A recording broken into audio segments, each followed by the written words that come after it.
Yo, how we doing? How we doing? Welcome in, welcome in. How we doing? What's up, ADRJ? Epic, good to see ya.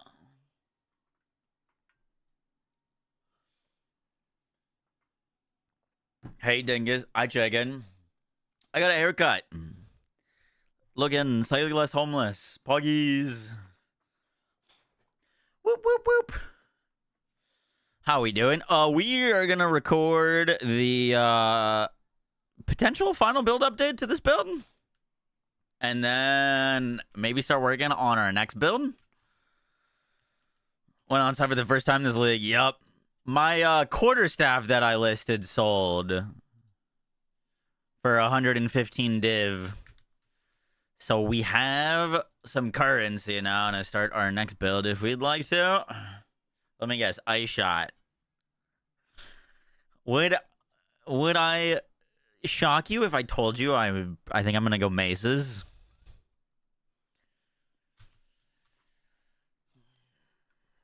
Switch it up.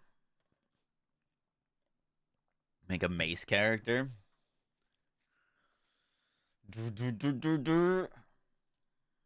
Get a little crazy with it. You'll say that, then you get to the character select screen. He gets it. You know, we might level with Bo, we'll say.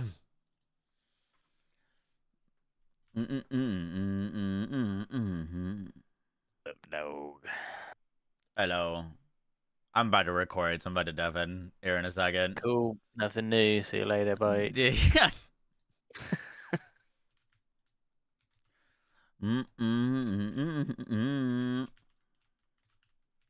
I use Mana Tech without the Lineage Gem? Yeah, you just gotta make sure you have enough elemental damage to inflict ailments. If you don't have enough elemental damage, you won't inflict ailments, and then Mana Remnants won't work. One more mile. I was lucky. I didn't know you were streaming. Yes, sir. Yes, sir. Could have been spicy. Oh, yeah. You could have farted in the mic. Could have come in a bottle of water, beans on toast. See? Alright, give me a sec.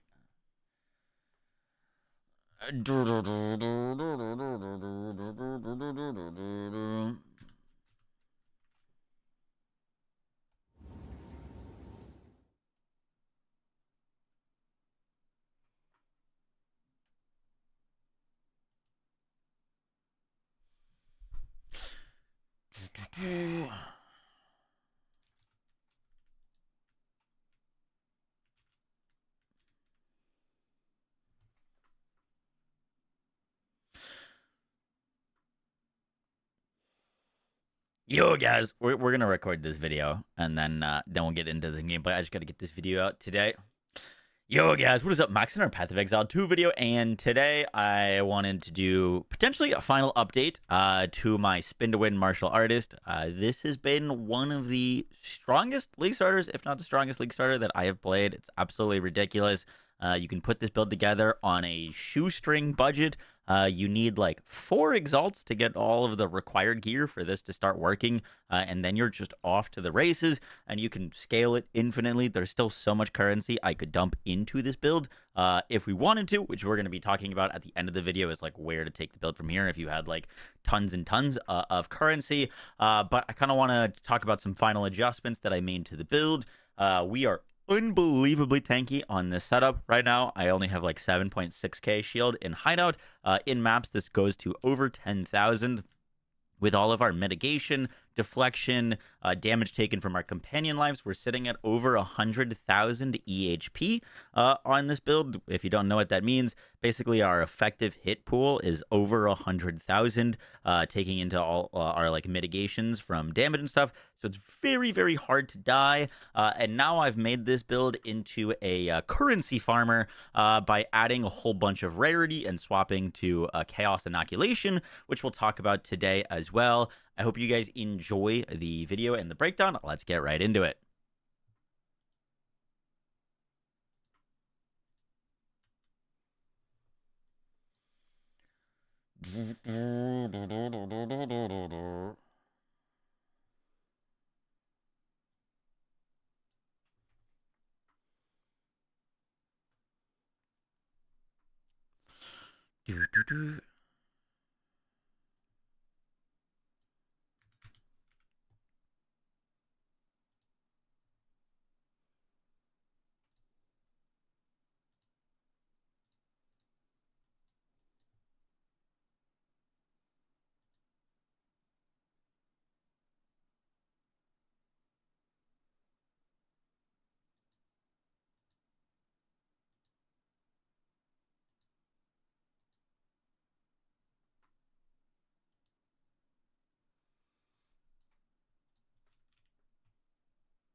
Missing 5 spirit. Quality up your ghost dance. You just need to quality your ghost dance. It knocks off 5 spirit cost on it.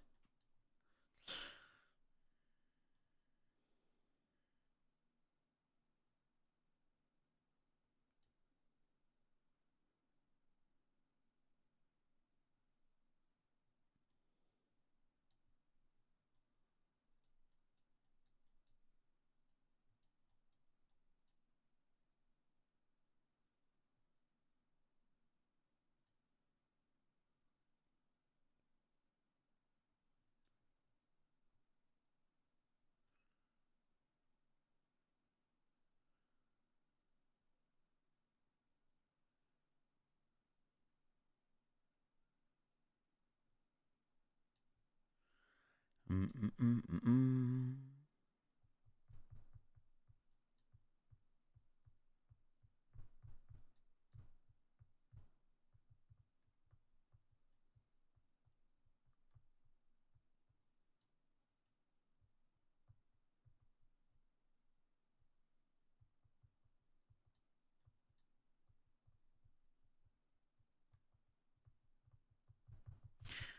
I was just thinking, like, if we wanted to like get even more expensive, potentially you would allocate jewel sockets and go up to here and grab this,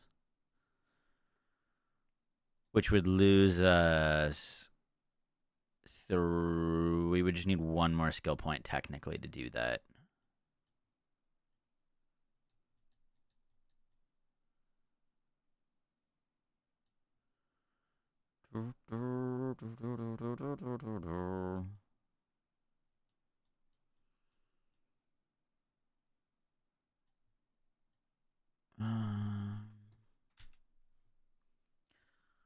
Let me see something real quick.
Let me see something.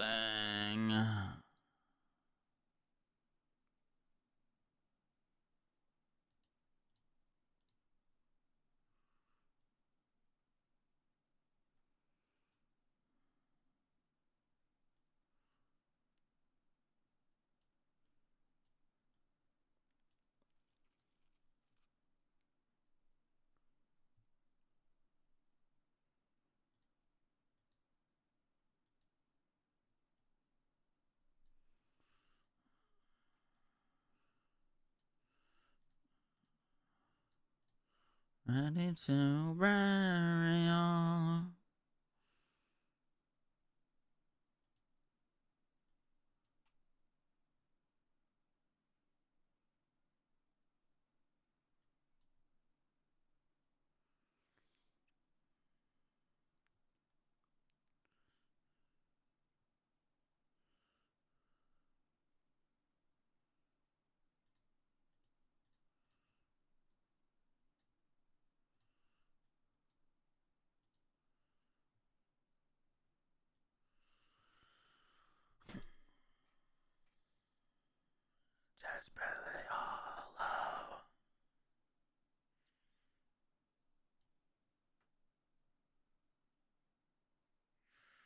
How do you make these red on POB? Does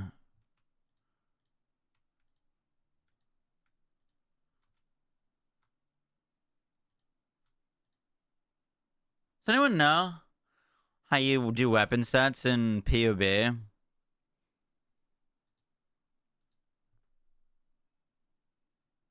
Allocating weapon set 1. Oh, I did it.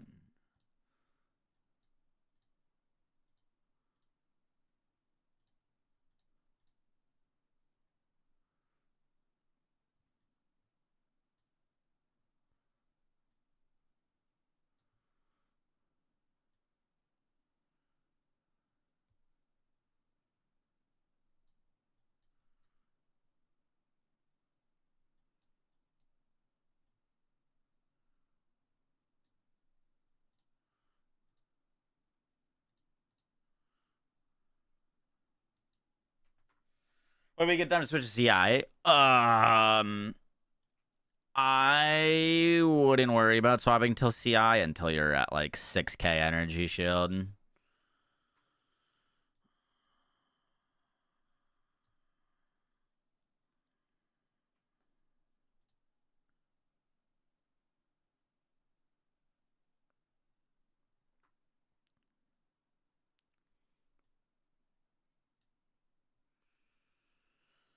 Um. Oh, I see. Just clicking that allocates that. Okay, that brings us to 508 DPS, 116k EHP. Well, it didn't actually do that much for us, actually.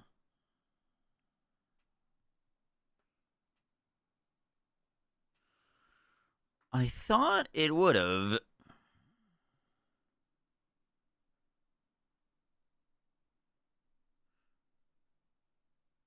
Oh. That's because it's not working on half of these nodes.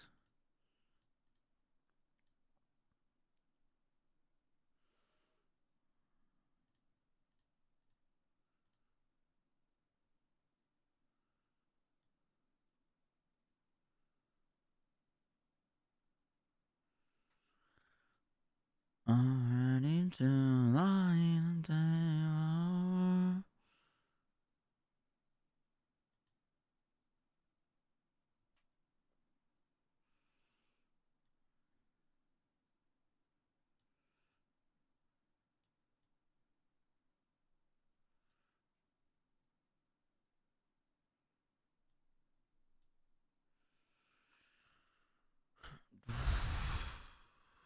This is only a 4% damage increase. That's an 8.5% damage increase. That's technically better.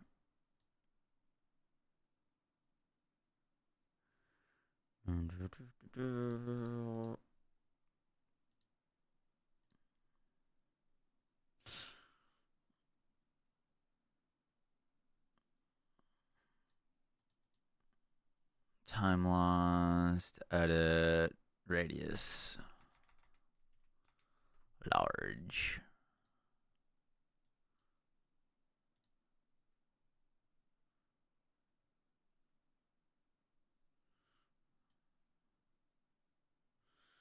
I see.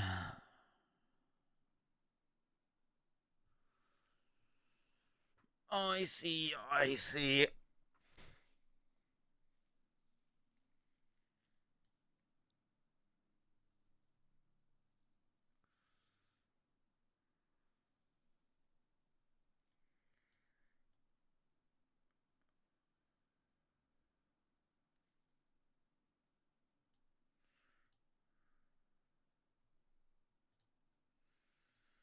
Ain't no going for remedy.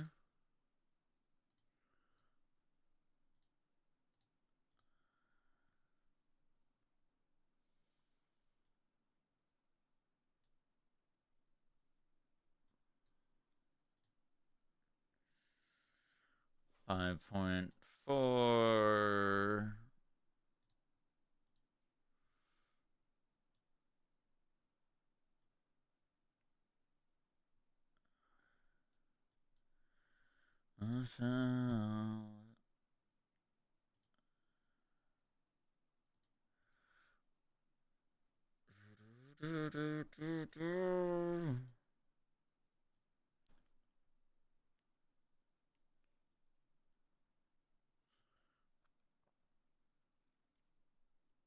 6.7, 12.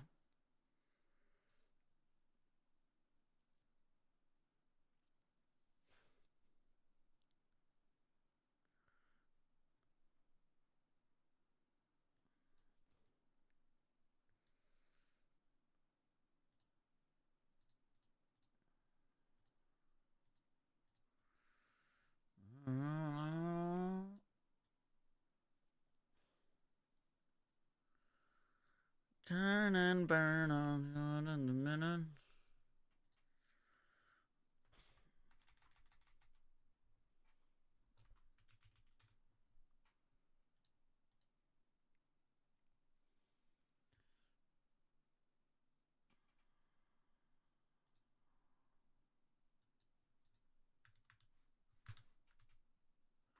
Just drop your first Rockiatas. Sick.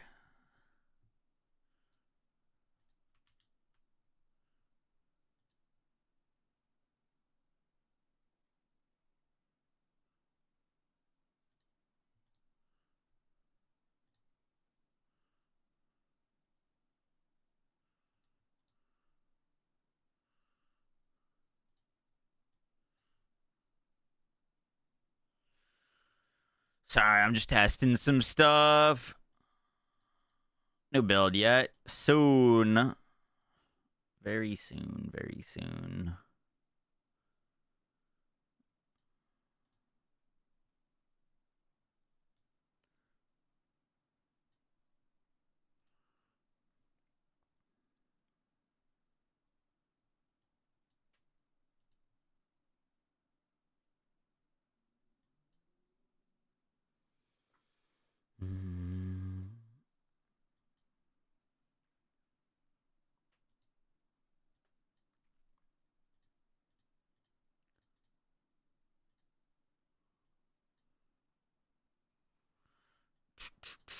Could bring me alive.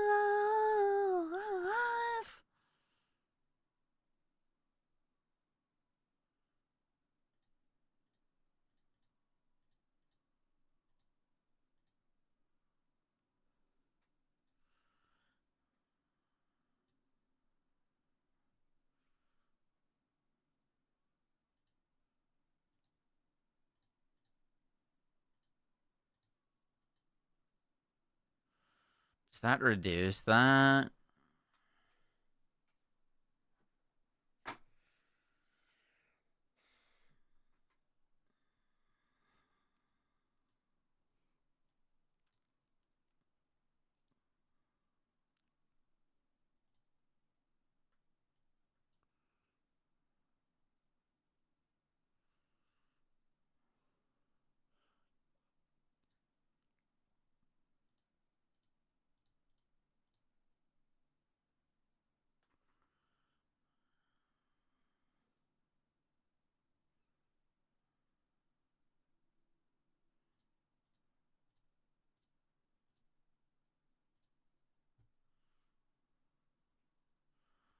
Okay.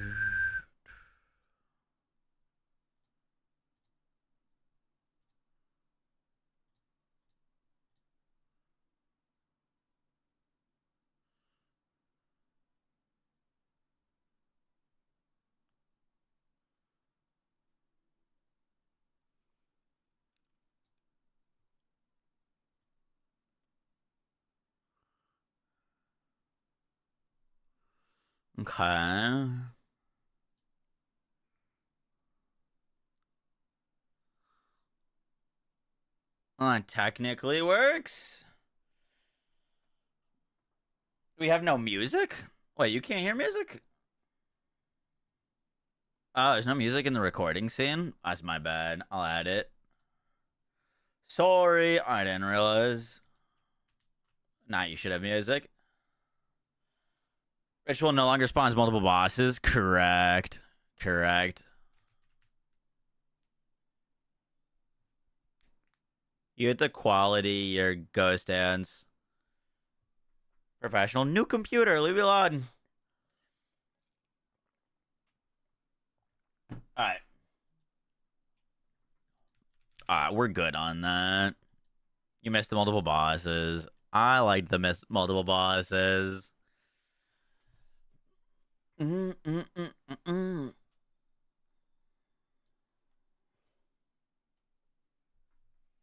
The guy who had the +3 melee pressure from last night, I hit perfect 2 on evasion rating from chaos spam. Is that worth keeping? Or keep spamming? Uh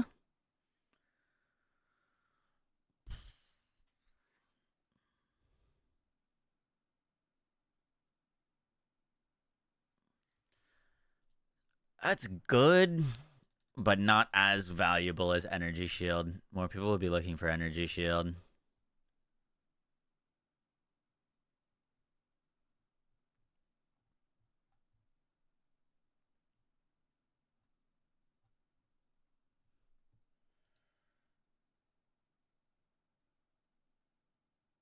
Simulacrum, Simulacrum feels so bad. Actually, so bad. It depends on how much you want to spend on it, Rel does. You could sell it like that.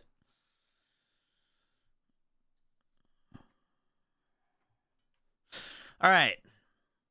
All right, so the first big new thing to the build is Chaos Inoculation. People have been asking me about when I was going to go with Chaos Inoculation, if I was going to go Chaos Inoculation, and whatnot. And bottom line, Chaos Inoculation is cool for this build, but it is not necessary. And in fact, I felt like a little bit tankier before I picked this up.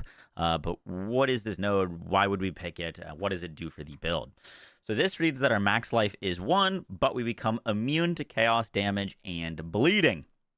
Now, these are particularly important because 1, chaos damage removes twice as much energy shield as the damage value when taken, meaning any sort of chaos hit does double damage to energy shield, and bleeding just straight up bypasses energy shield. Physical damage, where is it? Damage from bleeding bypasses energy shield. So by picking Chaos Inoculation, if you're relying on a lot of energy shield, your energy shield will be a lot tankier for you. And the reason to go this, because obviously we lose a lot of life, the reason to go Chaos Inoculation, at least in my opinion, is so that you don't have to pick up Chaos Resistance on your gear. And not picking up Chaos Resistance on your gear frees up an entire suffix slot on a lot of your equipment. So I picked up a lot of gear that looks like this, that has rarity implicits and rarity suffixes, because we don't need as much resistances if we're going Chaos Inoculation. And this allows me to stack up a whole bunch of rarity on the build. Now, I'm not a huge rarity farmer. I don't usually stack up tons of rarity on my builds, but some people really like to, and so going Chaos Inoculation allows you to do that a whole lot easier. Now, the one thing to understand about going Chaos Inoculation on this build is it is not just more energy shield equals better. In fact, I found that I got better survivability when I spec'd this, when I leaned more into evasion rating than leaning into more energy shield.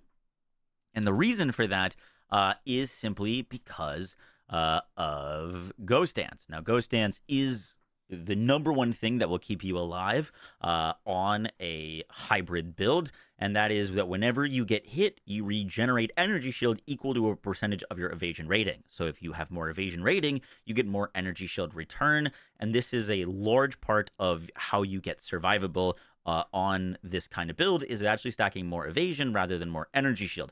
The other reason evasion is so good on a hybrid energy shield evasion build is because energy shield by default takes a little bit of time to recharge. My energy shield recharge delay right now is 3.28 seconds. I recover 1,241 energy shield per second, and evasion helps us to not get hit.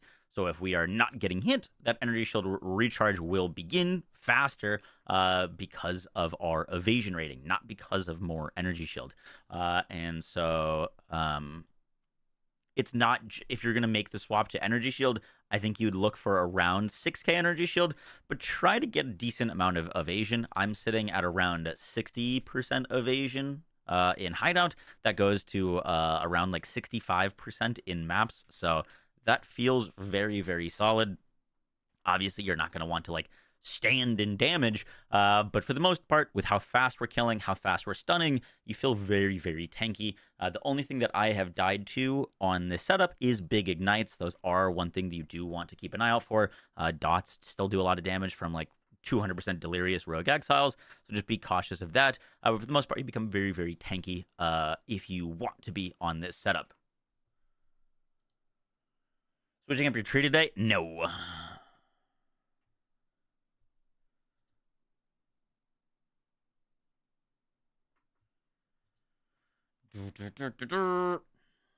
I was calculating some stuff.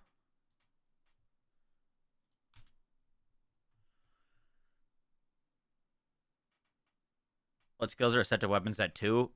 Nothing is assigned to weapon set 2. You don't need to worry about weapon sets on this build because the things that we are using are cast by default in the correct weapon sets. So you just put your quarterstaff in weapon set 1 and your talisman in weapon set 2. And you cannot rend with the quarterstaff. You cannot devour with the quarterstaff. These are primal skills. They will auto get cast in weapon set 2 if your talisman is in weapon set 2. You don't need to worry about it on this build.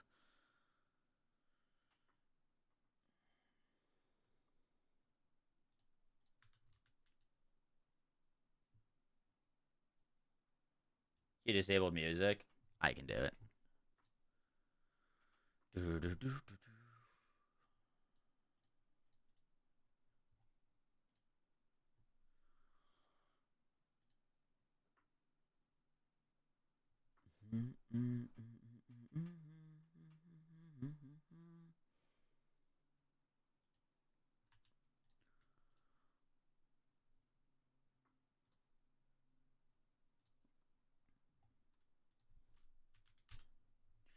Magnified area. Slap that in there.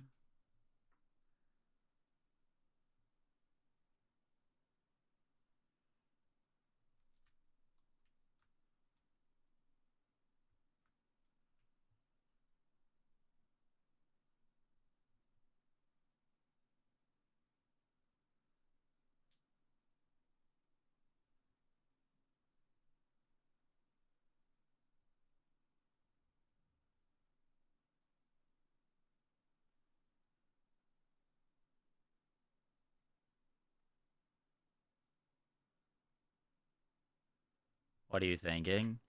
Did I buy your my headhunter? Yeah. I was thinking about going strength stacking with Brutus's lead sprinkler. Looks cool.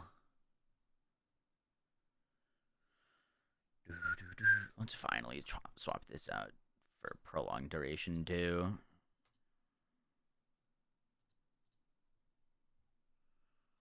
Ramirez Requital doesn't really do. Actually, it still does something.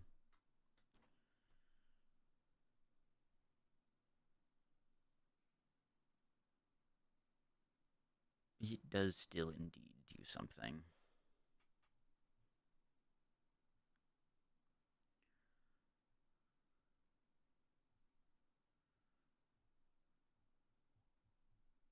Do we want to use more perfects on this build? I think it's like not totally necessary, to be honest.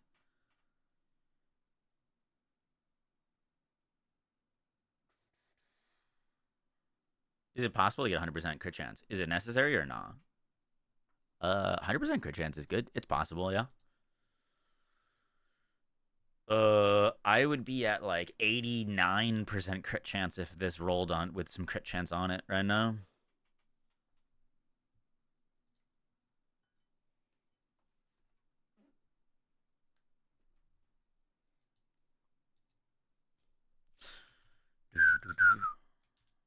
All right, let's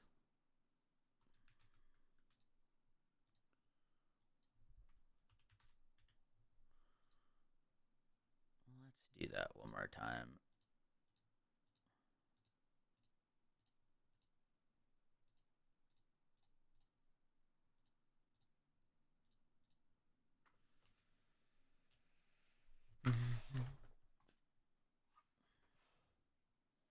Convalescence. Isn't Convalescence a spirit gem?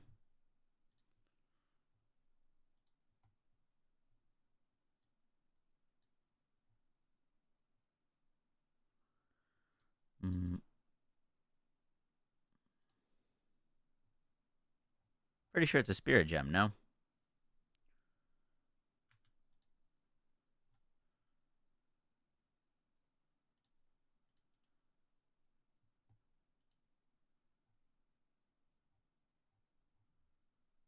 Yeah. Yeah, I don't have the extra spirit for it. But yeah, definitely could use it. Definitely could use it.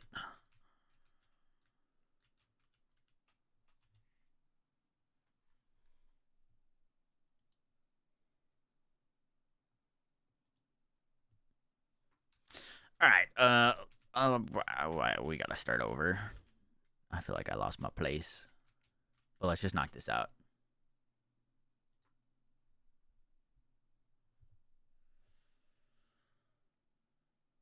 How do you get it? This is my ascendancy. Ascendancy gives me extra tattoos. You're testing instead of Wind Dancer. Ooh. Personally, I wouldn't get rid of Wind Dancer. Wind Dancer's gross. Pro Killer, thank you for the Twitch Prime. Appreciate that. Stormy, thank you for the gifted. And Anonymous, thank you for the gifted.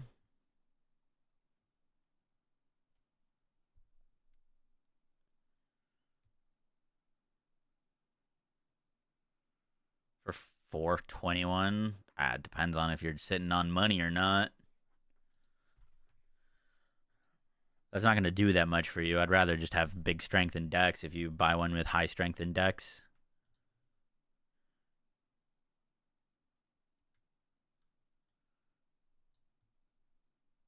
Do you think going Trinity with Rakia is better? No. I do not. If you get Trinity on your amulet, yeah. Otherwise, wouldn't bother. Yeah, that's pretty good. Implode.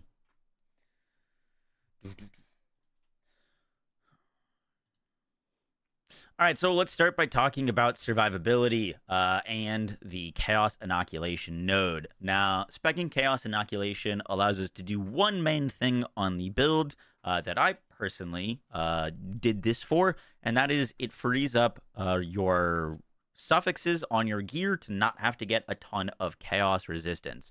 Now, Chaos Inoculation allows you to become immune to chaos damage and bleeding damage. Now, why do you care about that? Well, chaos damage does double damage to energy shield, so any sort of chaos hit will deal twice as much damage as any other hit. And bleeding damage just straight up bypasses energy shield. Now, I was very, very tanky before picking this up, and I just used a bleed charm to make me immune to bleeding, and felt great. Incredibly tanky. And we get a little bit tankier with this node against, obviously, Chaos and Bleed. Our Energy Shield works a little bit better, but the real reason to pick this node up, if you want, which the build does not need to do this, but the real reason is that you can pick up Rarity. I grabbed a lot of Rarity because now I'm just kind of farming currency with this build, and if you don't need Chaos Resistance, then you can pick up Rarity as an additional suffix on all of your gear. So, for example, I picked up this ring. It's got a 10% Rarity implicit. It's got Flat Cold, Lightning, plus to mana. Plus to mana is pretty good on this build. It's not like super necessary, but our mana remnants allow us to overflow our mana, which is based off of our max mana. We get mana back based on our total mana. So like mana's pretty solid, evasion's pretty solid, or you could go like for a third element if you wanted more damage, some extra Ellie res, cold res, and more Rarity. This allows us to pick up a whole lot of Rarity on the build while also staying pretty freaking tanky. So that is why you pick up Chaos Inoculation. However, the one thing that I really want to make you understand about picking this node up is more energy shield does not equal better strictly for Chaos Inoculation, and that is because energy shield is only so good until it starts to get low, but then you need a way to regain that energy shield. And the number one way to regain energy shield on this build is based off of your evasion. Now, in maps, I'm getting closer to like 70% evasion off of the fact that we are using charge regulation that gives us more evasion, energy shield. We also have certain buffs that are going to be activating whenever we are in a map. Plus, we can get like headhunter buffs and all that. But the real kicker with going Chaos Inoculation is you need a way to regen energy shield, and that is going to be based off of your evasion with Ghost Dance. Ghost Dance is an incredibly powerful buff. They did nerf this season, however, it's still really good. Basically, whenever we get hit, we regenerate energy shield equal to 2% of our evasion rating per second if you've lost a Ghost Shroud recently. So when you get hit, you just regain, if you have enough evasion, more energy shield than you would have lost. And so this becomes a really, really kind of important part of your survivability. And so people were asking me why I was using Ghost Dance, why I'm using like hybrid boots with evasion and energy shield and not just going full energy shield. And that is because it's very important to go for a lot of evasion if you are going for Chaos Inoculation, so that you don't just get shredded and then not have a good way to get that energy shield back.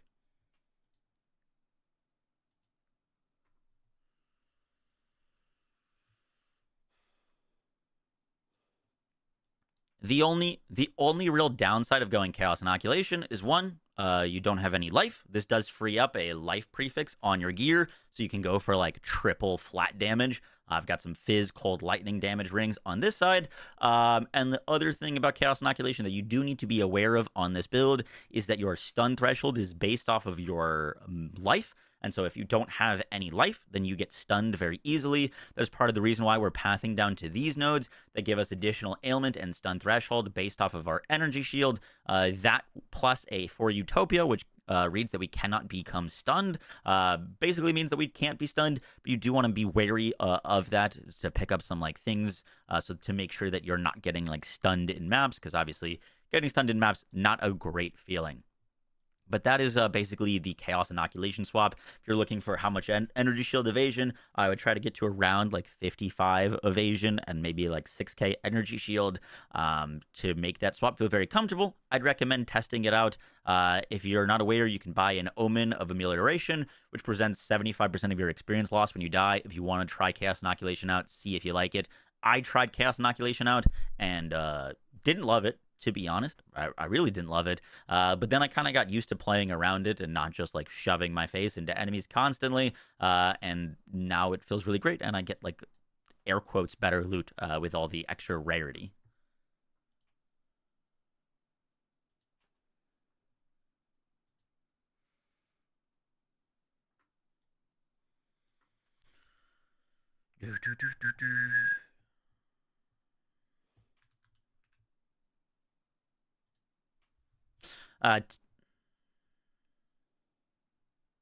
Can I undo?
Just to give you an idea, currently my EHP pool is 116,000. If we take off Chaos Inoculation, it goes down to 104,000, but that is only with 35 current Chaos Res. So with Chaos Res equal to like 75 of Chaos Inoculation, it's pretty similar survivability, honestly. It kind of also depends on like if you plan on doing like lots of ritual content, because ritual spams out a lot of like chaos and bleed damage. So if you want to go this node, totally optional. I will have two variants in the skill tree planner for both going Chaos Inoculation and not. It's really just whatever you're more comfortable with.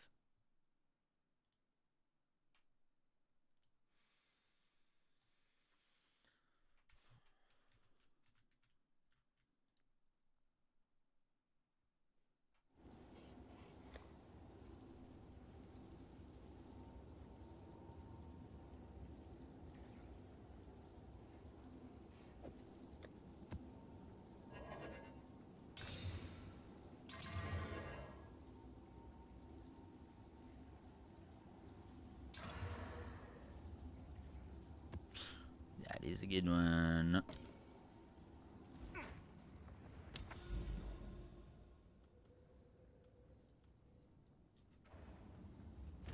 Is it worth to do a map showcase or not really? Do you guys like that? Like a walkthrough of a map? I answered it twice, Loga. It's because you need to quality your ghost dance. Yeah? Okay. Do, do, do, do, do.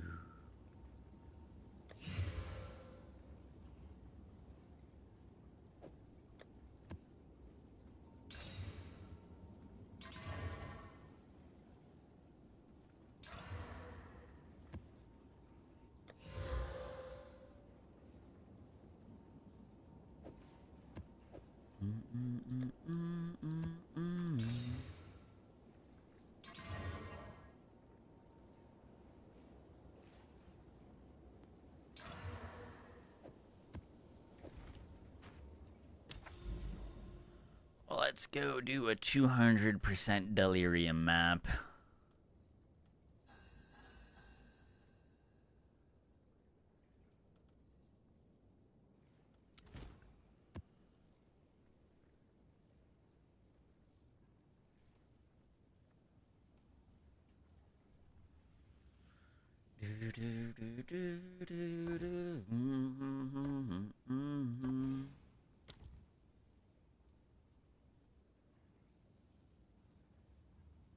You don't really need this diamond. I appreciate the heads up, Ruby.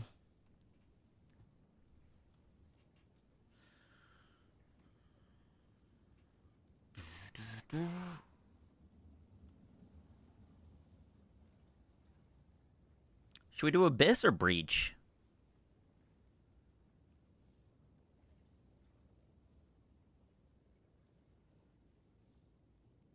Let's do Breach, because Abysses, like, take a while for them to, like, spawn out of the things.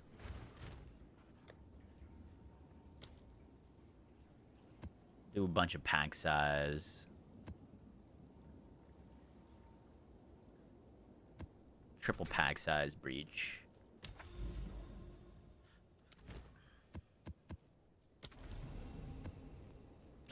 Alright, so we're gonna do a little, like, map showcase slash walkthrough. I've posted this build a bunch, but I haven't really, like, done one of these. I'll move my camera. So this is a 200% delirious map. Anytime I walk into a map, I usually devour a few bells. Devour is going to give us a whole bunch of buffs. Blazing Crit, Thrill of the Kill. It's also going to give us power charges, and then we just rend.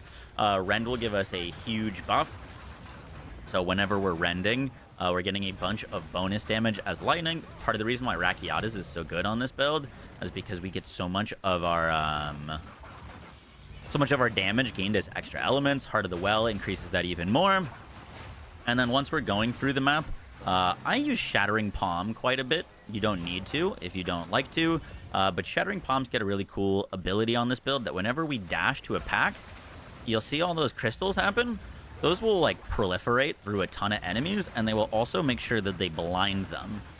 So I use Shattering Palm as a way to inflict large-scale blinds, and also it builds combo for you if you want to use combo to put down bells. So that's really nice, but it also, like, doubles as a little bit of a travel skill. So usually I'm just, like, dash to pack and then spin, dash to pack and then spin. Once again, like, we have enough damage that you don't need to do that, but if you're looking for kind of, like, the play style that I'm using, note we still have, like, 15 seconds of rend. We've got all of our charges. You'll also note that I'm at 10,000 energy shield. We'll explain why that stacks up so high in maps in a second.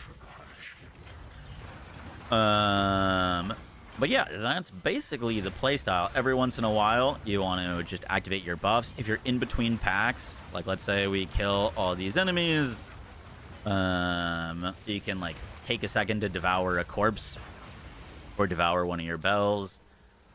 But yeah, pretty easy. I don't use Refutation or Pounce typically in maps. You definitely can if you're, like, dealing with, like, a really, really tanky enemy. You can Pounce. Pounce will significantly increase your single target damage. Clear up this strong box. Dash to all of those guys. That's a lot of damage they're throwing at us. Not too worried about it. One thing that's really cool on this setup is the more energy shield that we lose, the tankier we get. So I probably should have pulled it up there, but we get a ton of deflection anytime our energy shield gets lower. So while getting low energy shield is a little bit scary on CI, it also means that you get tankier, which is very, very cool. Let's open up this breach.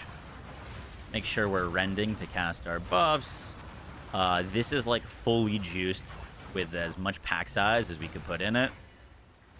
You'll also note I haven't really been using much mana flasks.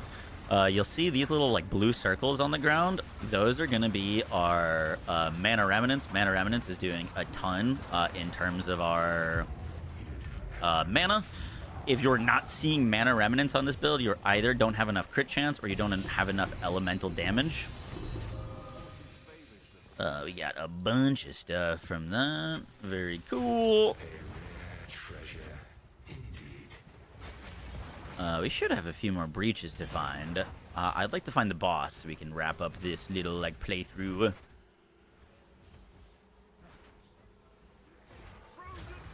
You'll note that I don't have any of my rend buffs and stuff. I do have power charges, so we just pop a quick rend and then just keep moving.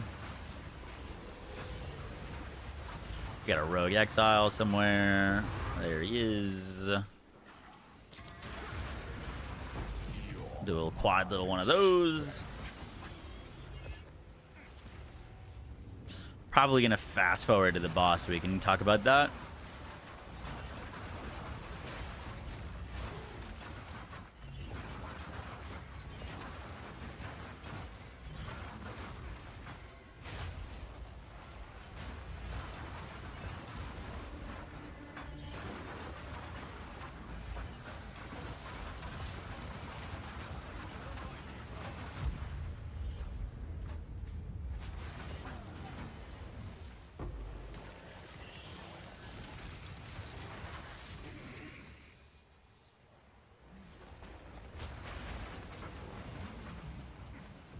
Where your boss?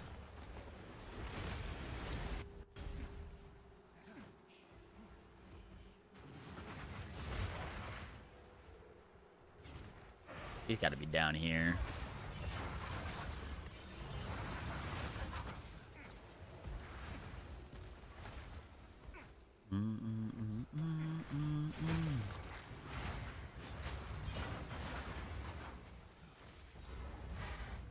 Alright, so we made it to the boss. You'll note that I don't have any power charges. I like to just make a note of if I don't have power charges before I walk into a boss, because all of our damage is based off of power charges. So we can just eat a few bells real quick.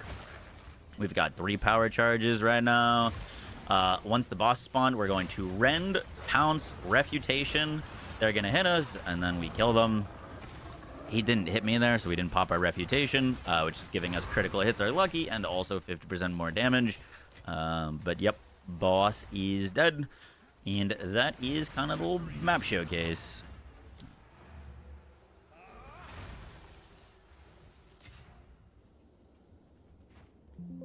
I have a buyer.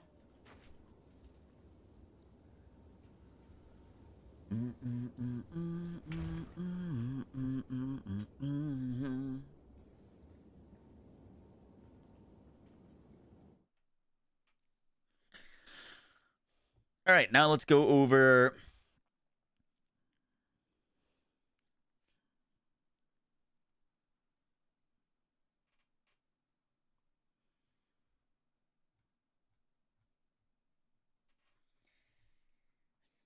I don't know if I need to go over everything.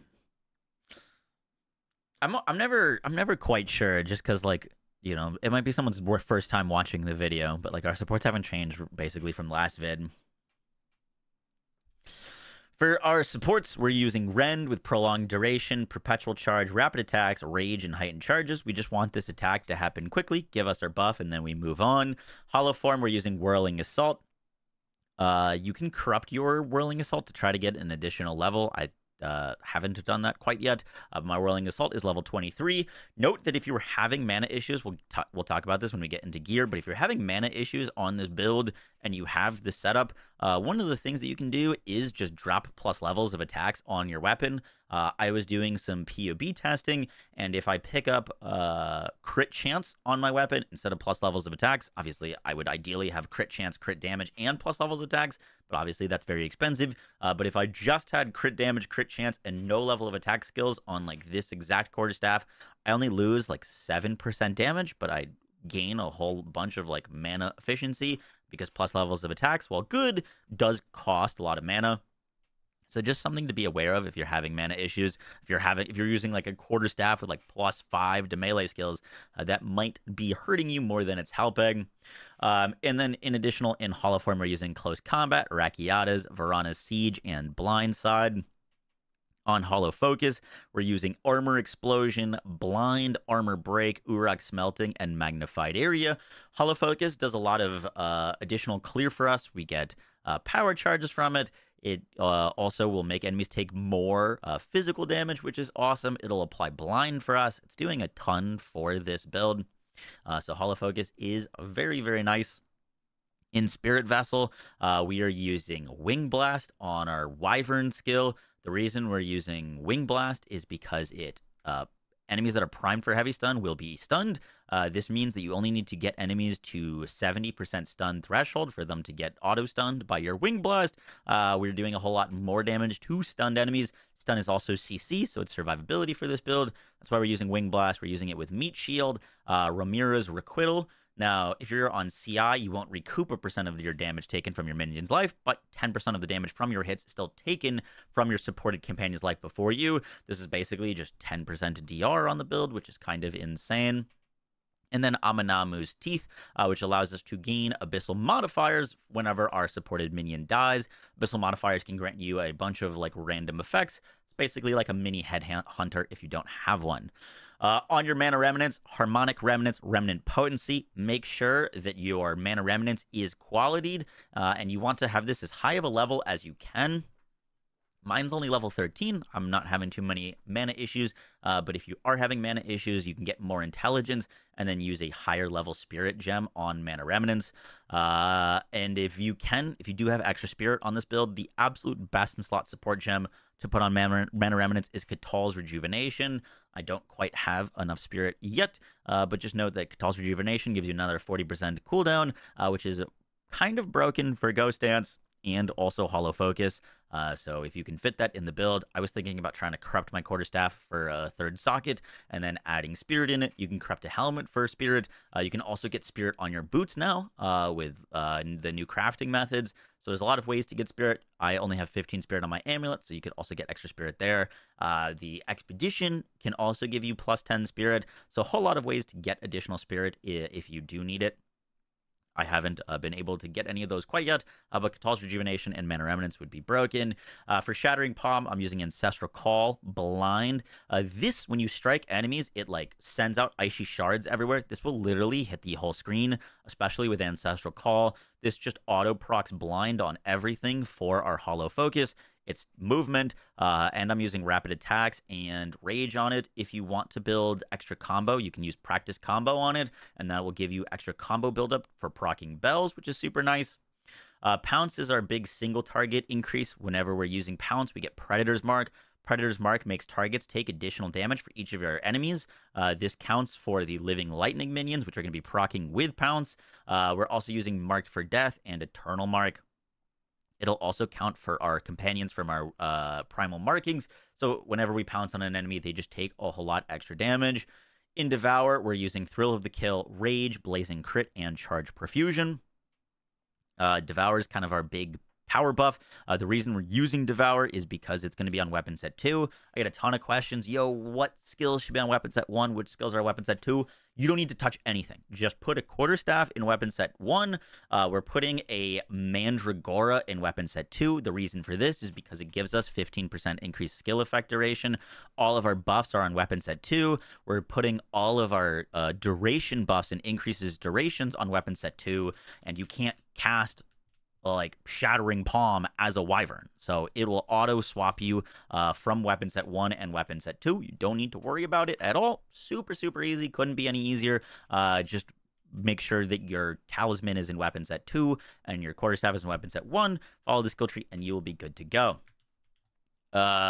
if you want to spend some extra currency on this build, you could go get, I think they're like 30 div right now.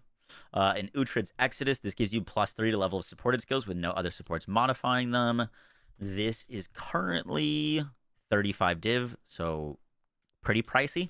But you could put that in charge regulation for an additional +3. I believe that would get you to 21% more armor and like 27% more crit chance. So pretty nice, but not necessary unless you have like extra div to throw around. Refutation, we are casting whenever we are fighting bosses. Do not cast this in like packs. It makes you a whole lot more susceptible to stun. If you get stunned, bad things happen to you. So just proc this on bosses. You proc it, and then you start spinning after they hit you. You'll auto block attacks. You'll auto block parry, which makes enemies take 50% more damage from you. And with Ulamin's Gaze, your critical hit chance is lucky against parried enemies. This is part of the reason why we don't need as much crazy crit chance on this build. I'm still like only specking crit, but I'm at like 60-something% crit chance, and our crits are always rolled twice. So if we don't crit on a 60% chance, then it rolls that 60% chance again to see if we crit with Ulamin's, which is disgusting. This is like around double damage, which is kind of insane. Wind Dancer, we just got cooldown recovery. On Ghost Dance, we just got cooldown recovery. On Wind Dancer, I'm using Cold Attunement, Blind, Magnified Area, and Freeze. Blind is obviously a big damage increase for us, but it also means enemies have 20% less accuracy and evasion rating. Their less accuracy means they're less likely to hit us, so it's also a survivability buff. And then lastly, I've got Tempest Bell. Still not clicking Tempest Bell, to be honest with you. It is still a damage increase for the build. If you are lacking damage, you put down Tempest Bell, you'll pick up an additional like 40% damage on bosses, which is quite nice. A whole lot more than 40% damage if you can get multiple bells overlapping, which we're using Heavy Swing, Close Combat, Ancestral Call, Blindside, and Raged Forged on. Speaking of rage, we are generating rage in 2 different ways. The first is we're going to be using the Blood of the Warrior Life Flask. This reads that we have no inherent loss of rage, meaning that rage will not decay whenever we click our Life Flask, and we gain 5 rage when hit by an enemy during effect. So if we're ever getting hit while this flask is up, we get 5 rage. Paired with our Heart of the Well, we're gaining 2 rage, and our rage is not decaying, which means if you're clicking your Life Flask during your maps, you will be getting a fair bit of rage, which is just another 30% damage multiplier. The Blood of the Warrior gives you basically 0 life recovery, but obviously if we're a Chaos Inoculation, that doesn't really matter.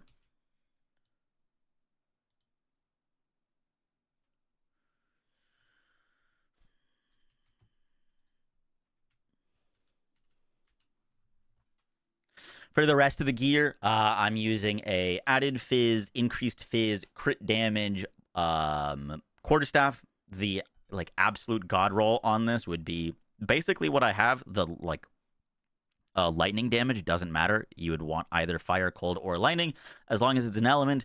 And then your god roll prefixes are crit damage, crit chance, plus level of attacks. Attack speed does benefit this build.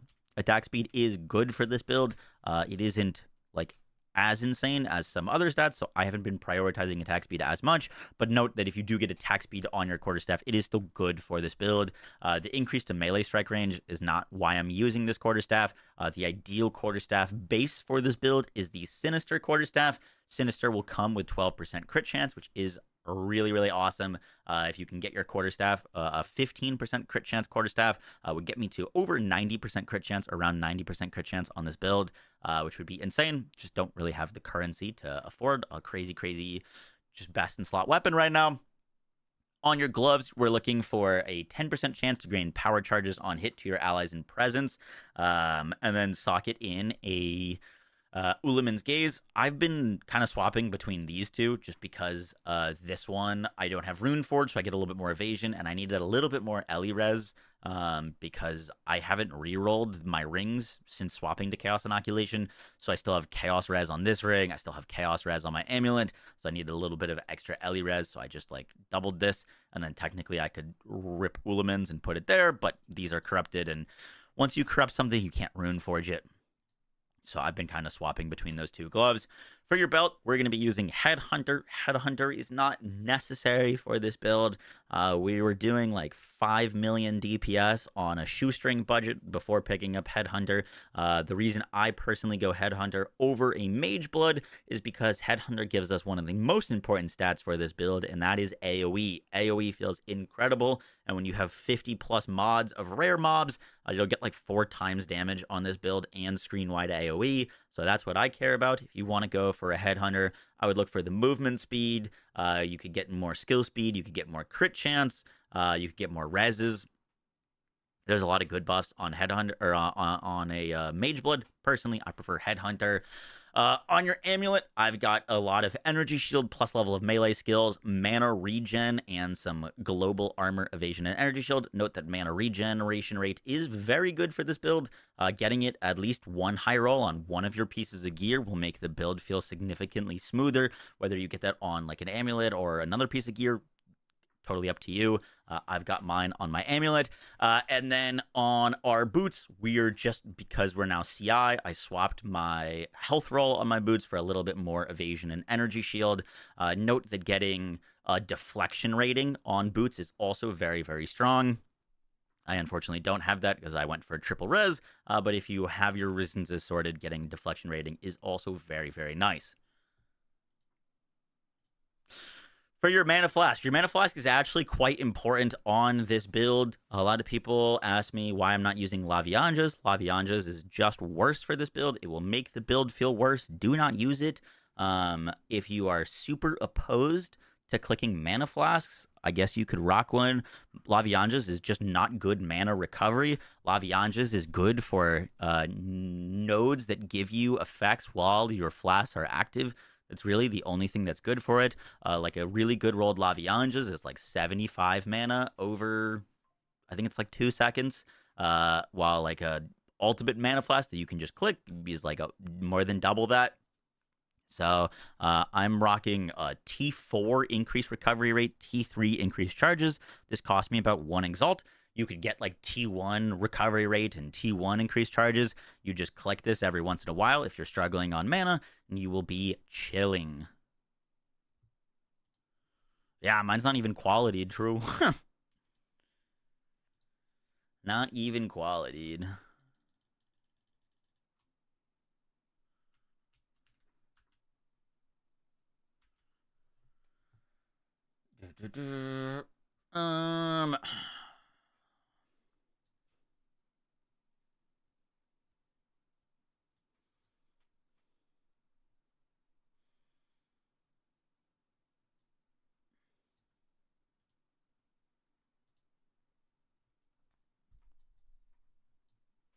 Now let's go over the skill tree. We're using Hollow Form and Way of the Stonefist. These are the 2 Ascendancy nodes that you want to take during the campaign. Once you have these, you can just get online with the build at level 41 as soon as you lock Whirling Assault. I have a full leveling guide that I have refined for this update that basically just uses Glacial Cascade up until like Act 2 and 3 until you unlock Stormwave, and then clear is just super, super smooth. We're using Hollow Focus and Runic Meridians. If you don't want to use Runic Meridians for the tattoo slots, Way of the Stone or Way of the Mountain is also really good. Gives you a little bit more damage and some survivability. Both are great. Really can't go wrong with either option. For our skill tree, if you want to spend even more currency on this setup, you could technically, once you're like uber juicing your skill tree, the jewel slots are crazy this league. So, for example, you could lose a few points here and then go for another jewel socket. I've been very happy with my skill tree in POB testing. Whenever I add an additional jewel socket here, I'm usually gaining a bit of damage, but I'm losing a bit of survivability. We do so much damage on this build that it's just not really an issue. I haven't had any issues with damage. Survivability is something that I care about a lot, especially when currently running juiced maps can cost upwards of 30 divines. And so you really don't want to be dying ever, and that's what I've kind of spec'd this tree for. So we're getting a lot of energy shield, lots of energy shield. We don't go up to patient barrier because of the reduced energy shield recharge rate. I found this to feel a little bit worse than just coming down here for all the additional stun threshold and increased energy shield. Grab Melding for even more energy shield. Crit chance, lots of power charges on this build, lots of crit chance.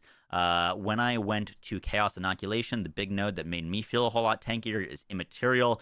This is 80% increased evasion rating when your requirements are met, which is 30% while you have energy shield and 50% if your energy shield has started recharging in the past 2 seconds. The 50% increased energy shield or evasion helps you to recover that energy shield and not stop it from getting interrupted. Because if you take any damage, that will get interrupted. So that was feeling really good. We're speccing a whole lot of AoE damage, more crit chance, bunch of energy shield from our body armor. Lot of crit chance, Chaos Inoculation. We're using Resolute Technique, which we'll talk about in a second. Whole lot more crit chance. We grab Curse Immunity with Hollow Keeper, a bunch of deflection and evasion rating. Whole lot more crit chance to dazed enemies. We're using a Time Loss Sapphire with increased energy shield, crit chance, mana on kill, and AoE. If you're not having mana issues, you can get rid of this mana on kill and go for like crit damage here, which would be really nice. We're also grabbing all of the big crit wheels here and Bestial Skin for 100% increased evasion rating from art-equipped body armor. And to mention Resolute Technique, there's a lot of options for this jewel.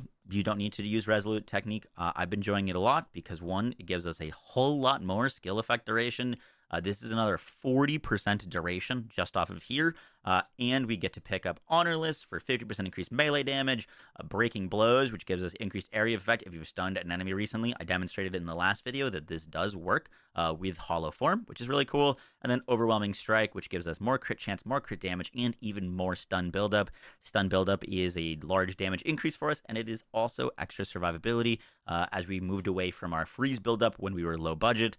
And lastly, for our amulet, we are anointing Well of Power to get a whole lot more crit damage, and the big node, which is recover 5% of our max mana whenever we consume a power charge. This is great, but it's even better if you have a larger mana pool. So note that a lot of flat mana gear will usually sell for cheaper, and you could pick up some pretty cheap plus mana gear, and this will help a lot with that.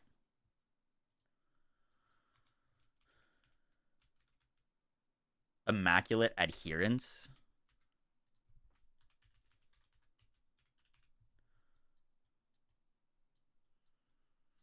Is that a unique?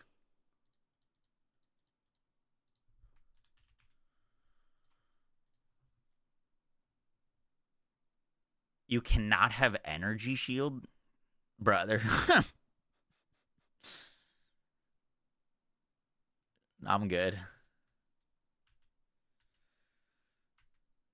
What if your energy shield was mana? What if you went mind over matter?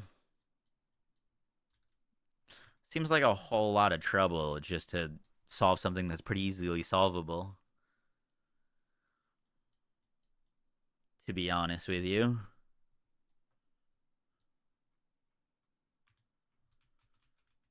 I build combo with Shattering Palm.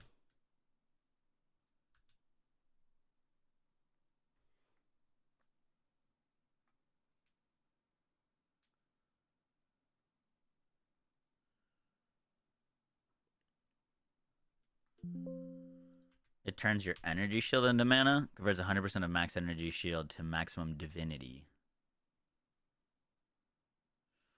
20% reduced maximum divinity per corrupted item equipped. Skills cost divinity instead of mana or life.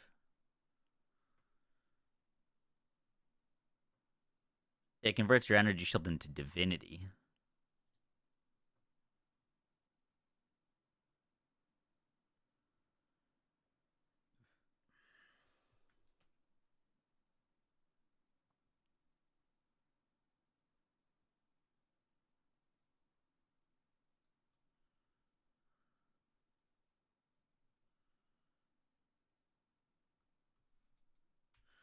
You would have to go...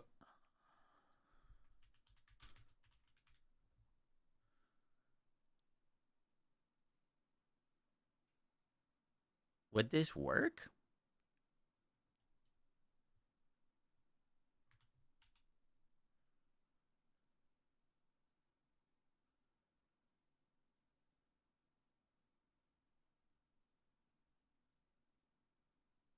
Oh, I see. You don't need to take that node because it converts damage taken from mana before life.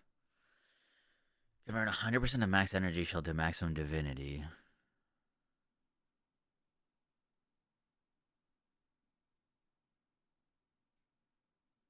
That's a whole different build.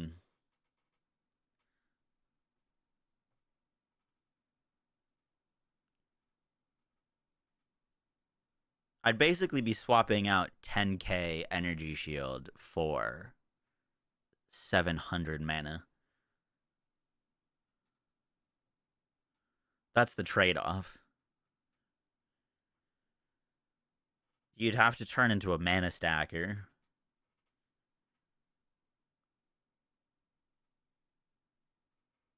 It is crazy regen, so you never go to mana. Yeah, I see that. I'm saying I would cut my defenses down by like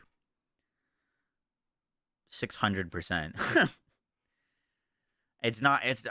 You'd have to go like full mana stacker. Because I would turn 10,000 energy shield into divinity. Damage isn't taken from divinity; it's taken from mana. So I lose this health pool, and I gain 750 mana as a health pool.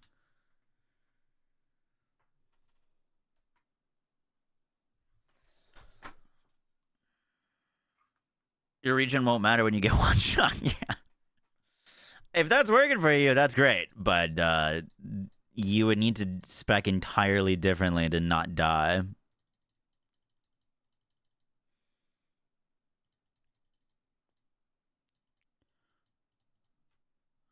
Mana can be a problem, but it's not that big of a problem. You know what I mean?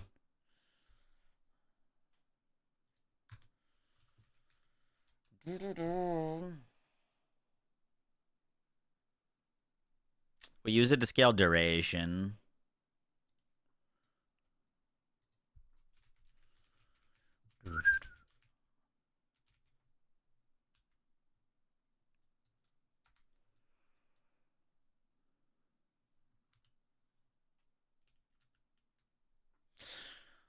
All right. And the last final thing to talk about is like scaling this build even further. I currently don't have the currency, but let's say you do. There are a few things that we can do to this build to make it even crazier. The first is picking up Alder's Legacy. This is currently 178 divines. Personally, I'm not going to spend that. It's actually down quite a bit. I think it used to be over 200. But Alder's Legacy allows you to turn any or not any, but specific uniques basically into runes that you can then socket. There is a rune that you can make from the Foxshade. The Foxshade costs 1 Exalt, so that's not the cost of it. But it'll allow you to turn the Foxshade into a rune that you can socket on your gear, which will give you 10% increased movement speed while in full life. You're always considered full life when you're in Chaos Inoculation, and it'll give you 100% increased evasion rating while on full life, which is insane because that is a permanent 100% evasion rating. So if you do want to spend 170 divines, you will get a whole lot of extra evasion, which means you're a whole lot more survivable, but that also increases your ghost stance a whole ton. I'm not having any issues with survivability on the build, but like once again, these are things that you could do to push it even further if you wanted to do that. The other thing that you could do if you wanted to go even crazier is with your there's a new item, I think it's called the Raven something. It allows you to anoint your helmet. Raven touch shard, socket bound helmet's Raven touched. If a helmet is Raven touched, your items you to instill notable passives. This is currently 75 divines, and it allows you to anoint your helmet with just about anything on the skill tree, which there are a ton of nodes that you could do. That is kind of up to you, whatever you want to go. There's a ton of like crazy nodes. If you want more survivability, you could pick up potentially like Patient Barrier. If you wanted more damage, because we're doing triple elements now, a very cool one is Harness the Elements, 20% increased damage for each type of elemental ailment on an enemy. We are burning, igniting, and shocking, so that's just 60% increased damage there. You could go for things like Distracted Target for 30% crit chance if you wanted more crit chance. You get the point. There's like a kind of cajillion amount of cool notables you could do. You could do Vulgar Methods for 30% crit chance, or Barbaric Strength for 45% crit damage, but 10% increased mana cost of skills. I'd be a little bit cautious with that. You could go for more AoE if you wanted. Whole lot of cool things. But yeah, if you did want to go that, you could go Dangerous Blossom for 10% extra fizz on the build. There's a whole lot of cool things that you could do. And if you're having mana issues, you could technically even anoint like Conservative Casting for 15% mana cost efficiency.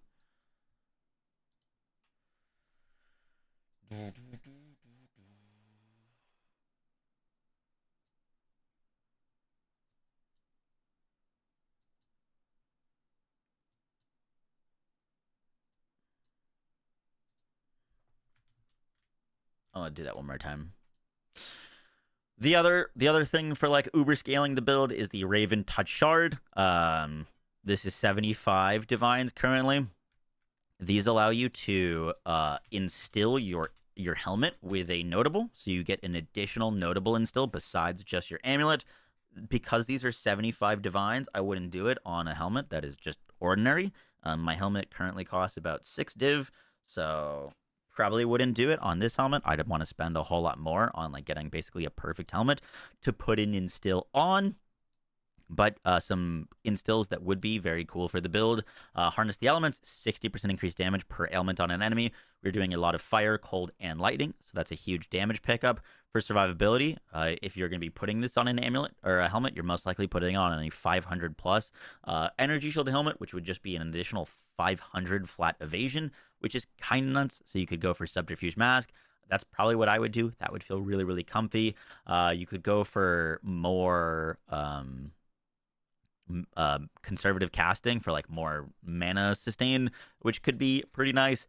There's really a whole lot of good things. Barbaric Strength's a good one, 45% increased crit damage, and you get a little bit of extra strength. You could go for more AoE. You could go for more melee strike range. There's a whole bunch of options, but I did want to point that out, that there's lots of cool options. You could go for Thirst for Power, 25% chance when you gain a power charge to gain an additional power charge. That's a pretty strong one. Desensitization for reduced crit damage bonus and crit damage for you. Once again, a whole lot more ways to scale this build even harder.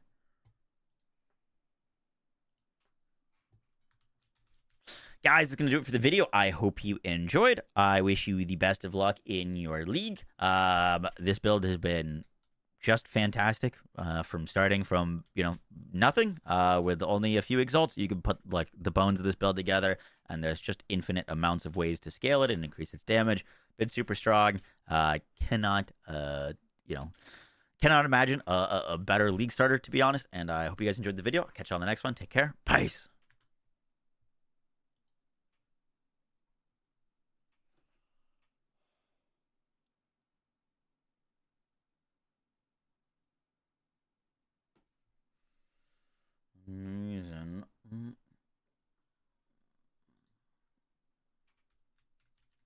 Started from nothing, streamer client. Yup.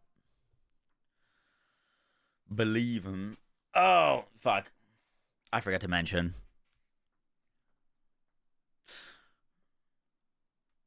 The other big charm pickup, which is good regardless of if you're going Chaos Inoculation or not, is a Spirit of the Owl Rite of Passage. These are very expensive. They're like 80 divines. But whenever you kill a rare or unique enemy, you get a Spirit of the Owl possession. Spirit of the Owl gives you 60% increased energy shield, 80% increased damage, and you gain 20% of your damage as extra cold. Kind of absurd amounts of stats on this, and as long as you're playing juiced content, you'll basically always have this up. This does get procced from Hollow Focus or Hollow Form, so really no reason if you have the currency to pick up one of these. It just makes you significantly stronger in maps. Obviously doesn't do too much against like pinnacle bosses, but the like extra survivability and damage is very, very welcome.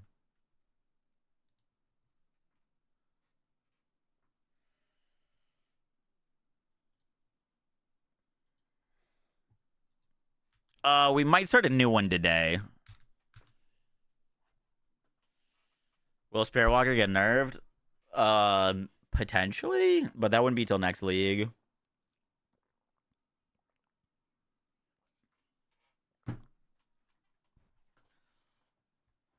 We will never get back at the faded silhouettes. What are you thinking? Dude, I kind of want to do strength stacking with Brutus's lead sprinkler.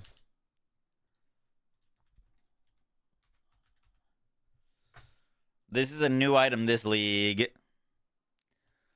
It's like 20 exalts to pick up.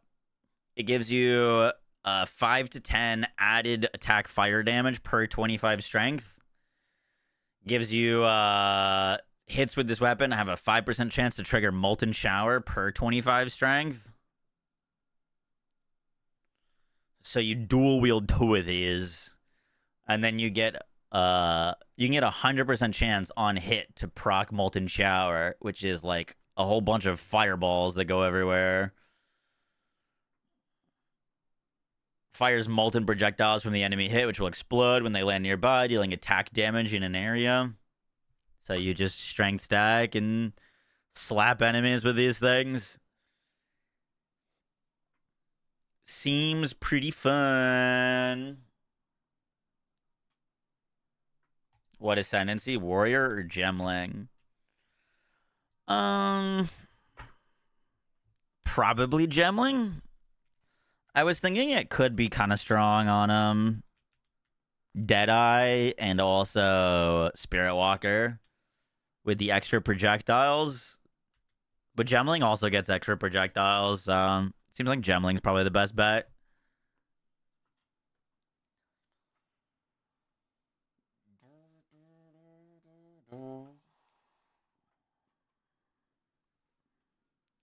You're using it on a perfect strike, Gemling. Sounds like you need Astromantis. Astromantis would probably be pretty good, yeah. Astromantis are super cheap too.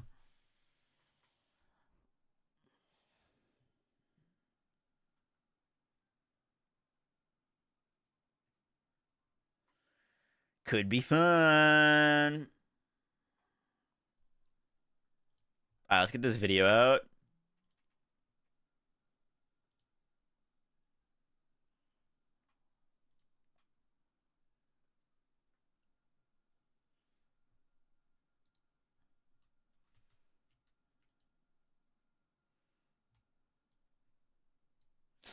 Straight away.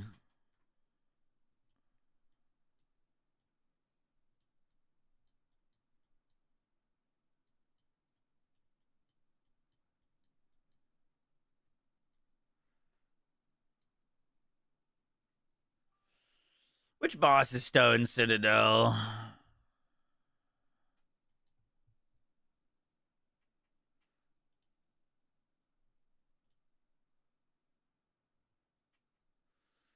Doriani. Cool. We should go kill him real quick for a intro clip.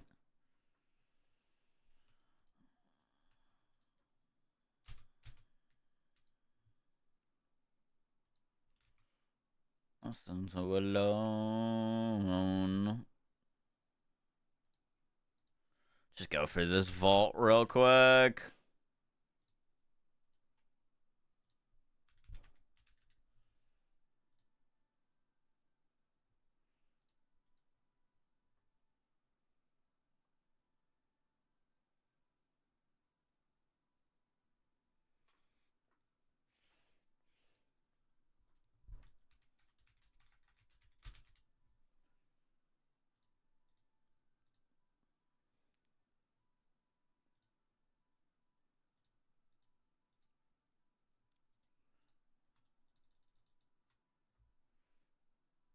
Fuck, I was gonna use that, but that map budget rolled really well.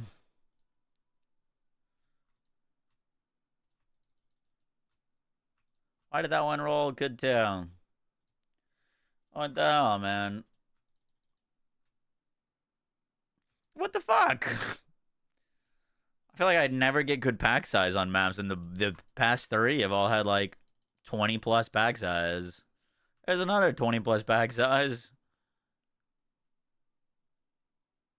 Usually my pack size is like this, like fucking 8%.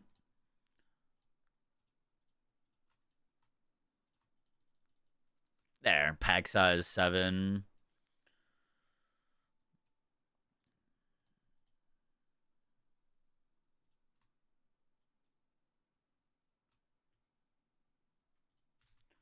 Cool.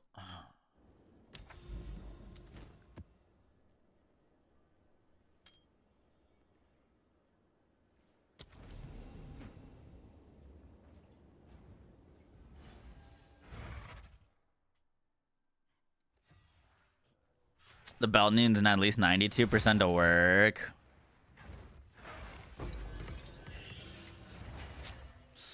The only thing about using that belt is you don't get to use Headhunter or Mage Blood.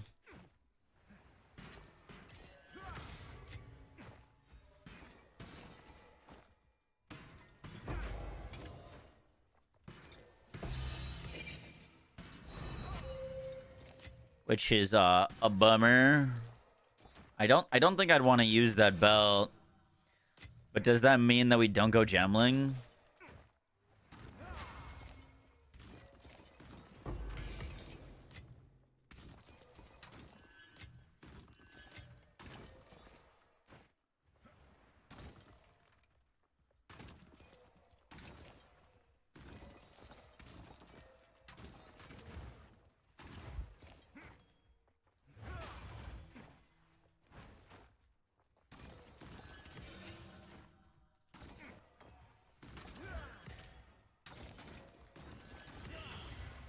If I make it purple, it's a cosmetic. Breach Lord.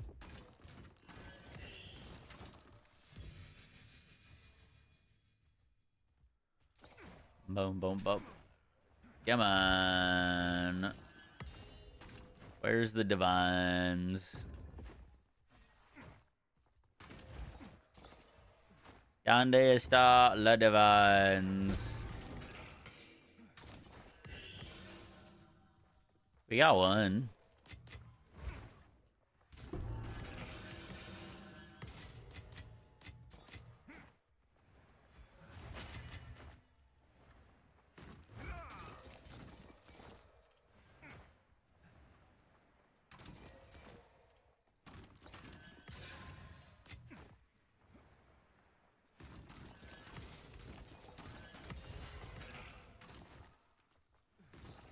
Alright, we're good. We are good.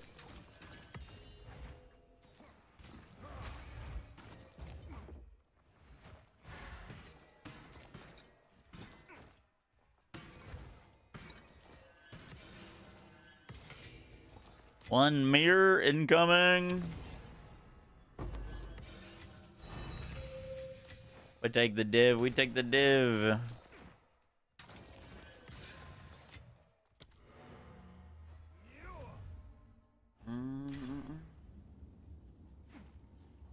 Can you just use it as a one button build? Absolutely, yeah. It'll do less damage.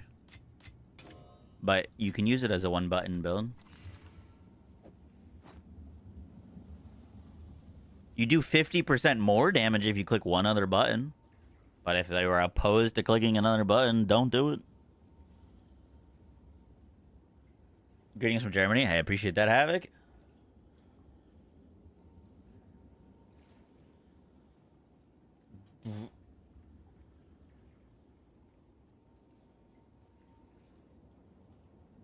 You kill all pinnacles in 1 second. Yeah, I mean, our damage is ridiculous. But it is a fact. You deal more damage if you click more buttons.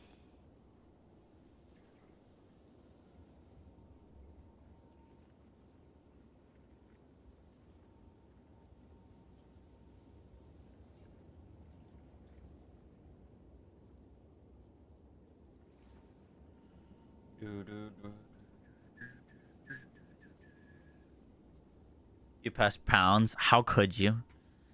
How could you?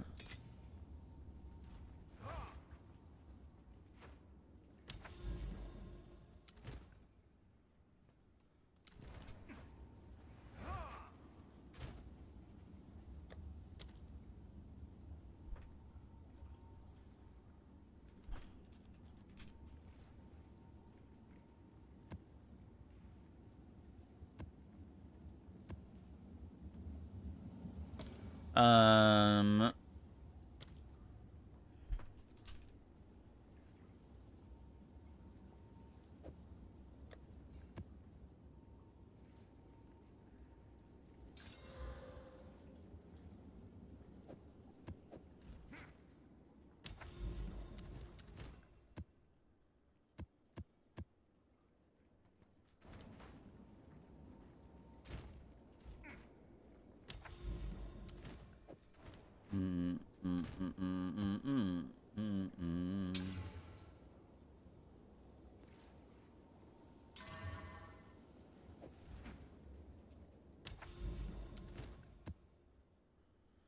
All right, let's do it.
A shotgun in my hand.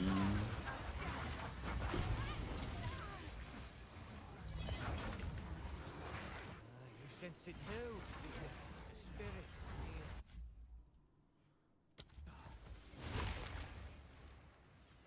is near. Bad company. So, the evil, the demon of Azor, finally come. Not yet.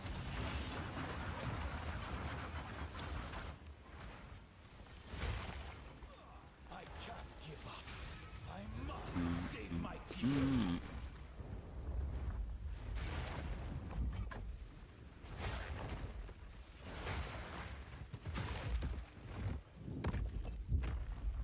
Let's see you survive this. Not yet. What?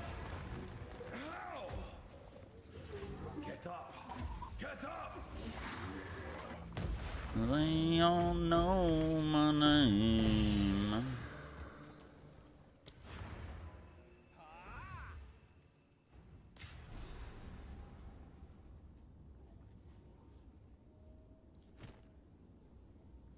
Catal's rejuvenation.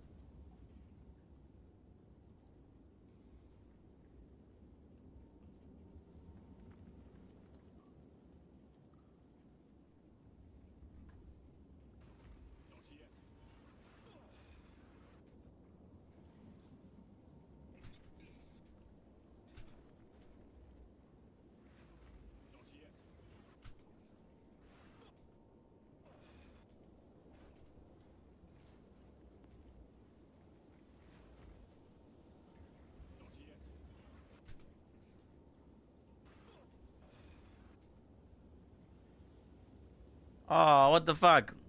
That was like our damage looked a little low there.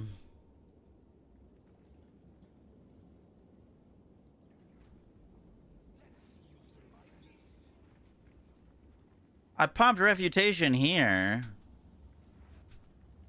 And it wore off by the time he hit me. It didn't actually proc our lucky crits or the 50% more damage.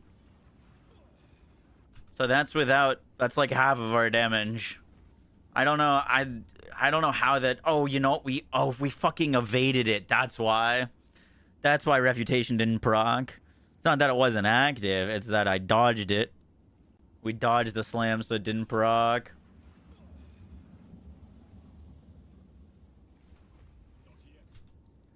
Damn, bro. Clip ruined.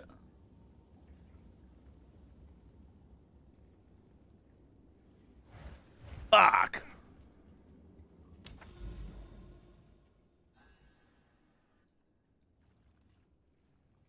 Well, it depends on the boss. You know, some hit it very quickly and proc quite easily. Some do one slam every 20 seconds. Like that boss. Is there any other big health targets?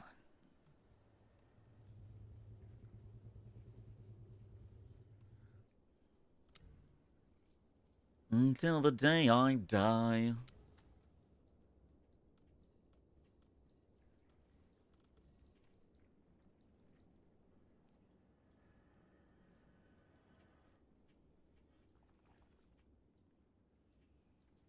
It hit me to proc. Yeah, but I want to show how much damage I can do. I do more damage if they hit me with that active. It is just a fact. Oh, we got an Iron Citadel. Do you do that? What's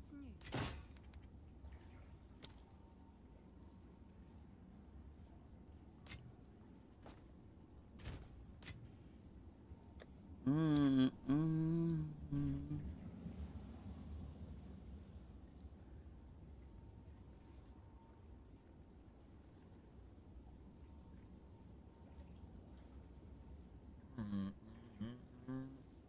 I am not your rolling wheels.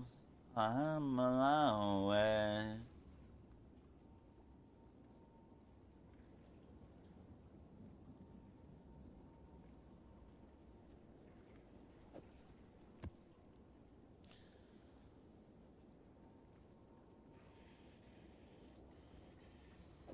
Both of those work.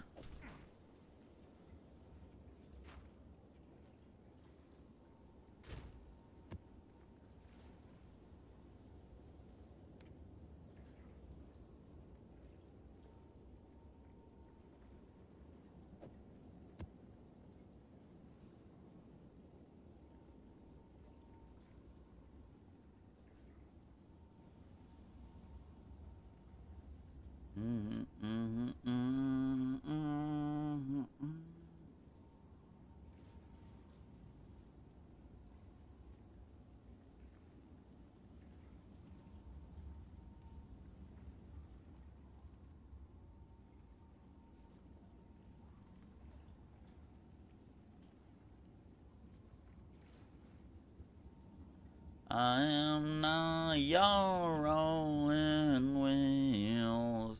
I am a highway.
Do you think it'd be uber squishy?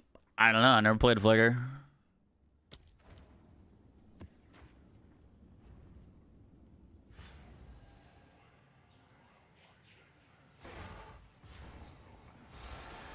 Arbiter. We could do Arbiter. I don't have any Arbiter tablets though. I'd have to go farm for some or just buy them.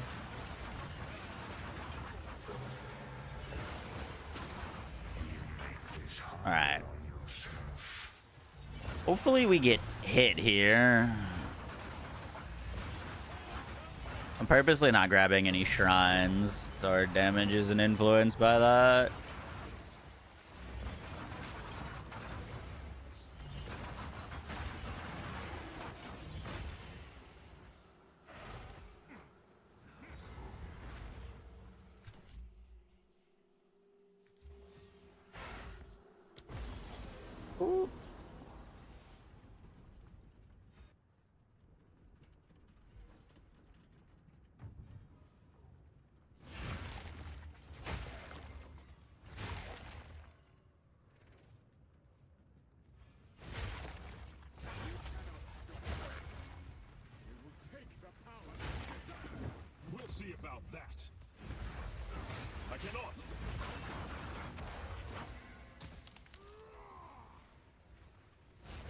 That looked pretty good.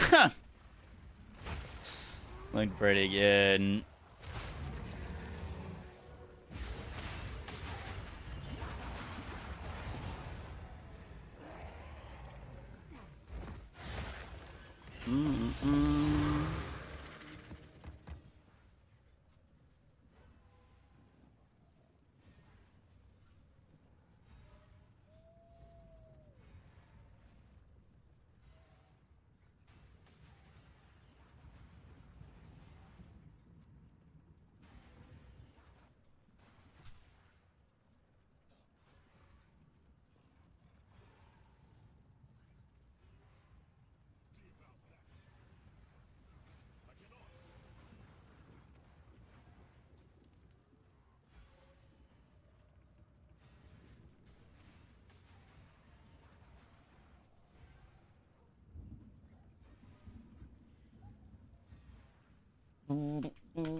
Fun.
Looked pretty good.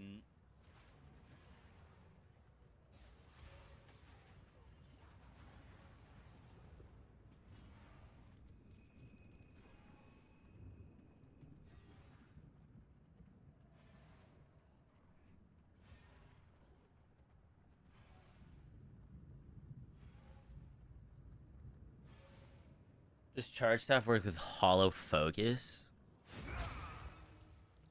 I have to double check that. I know it works on Bell.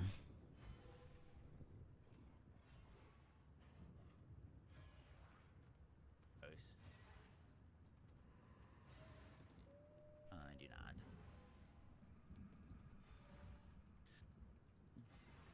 You're a gem, no? And I was gonna go with chaos manipulation, at least in.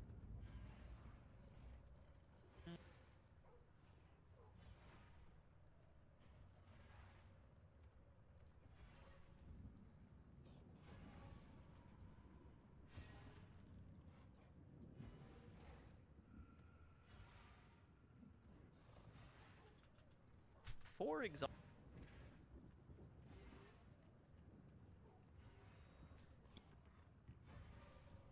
Yo guys, what is up? Max in our Path of Exile.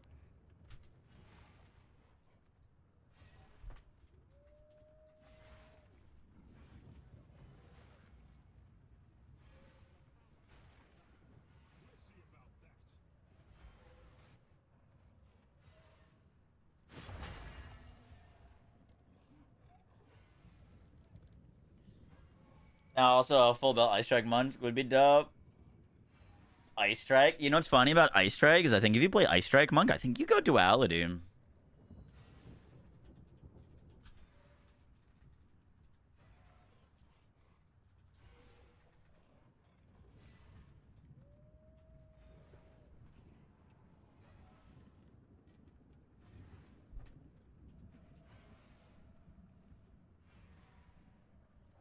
Because Duality lets you, like, skip to the third attack, so then you just waste a whole lot less time doing your lower damage attacks.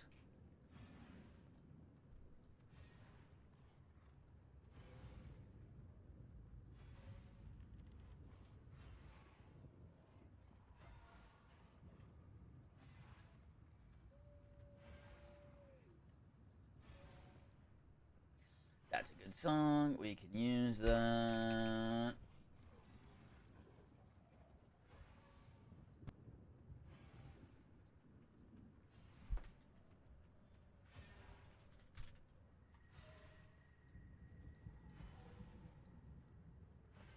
Prince, appreciate that. Thank you, thank you, thank you. What would increase DPS a lot? How much time have you thought about a totem build? Not too much, to be honest.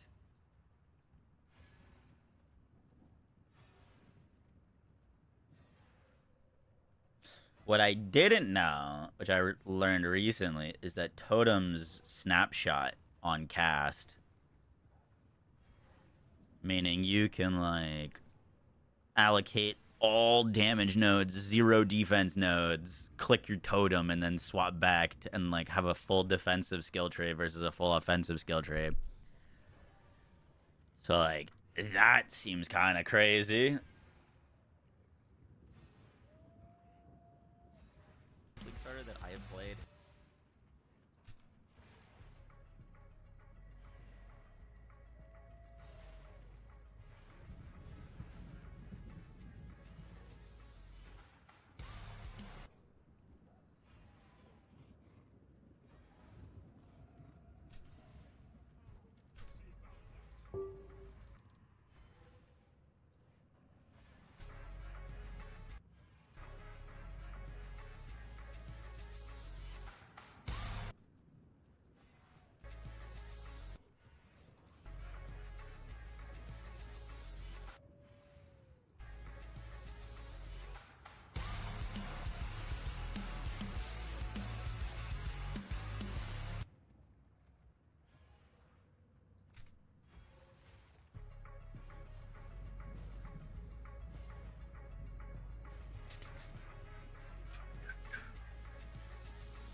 Can't you see?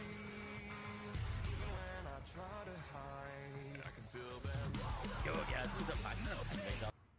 Even when I try to hide, I can feel them. Fuck, dude, the music. I was just gonna end it there, but the music makes me want to do one more boss kill. Shit.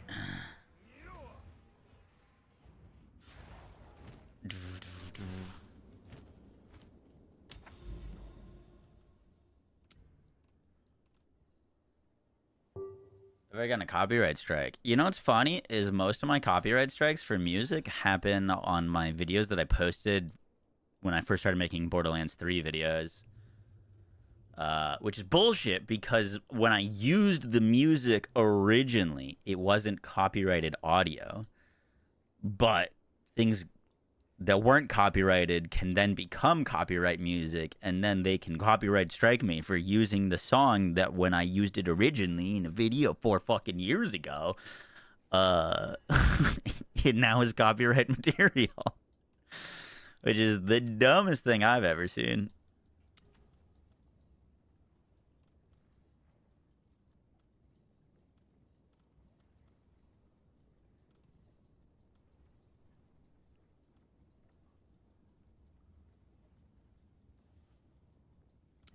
Is Handsome Jack in BL4? Nope.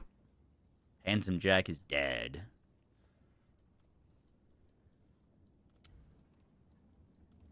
Or is he?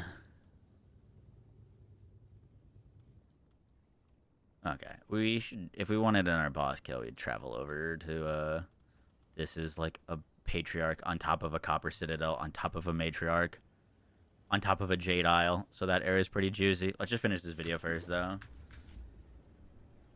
Spoiler! Oh, what do you mean?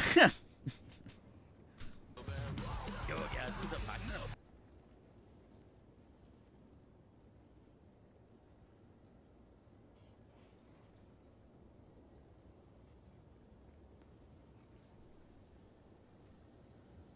Yo guys, what is up? Max in our Path of Exile 2 video, and today I wanted a bunch of rarity and swapping to enjoy the video and the breakdown. Let's get right into it.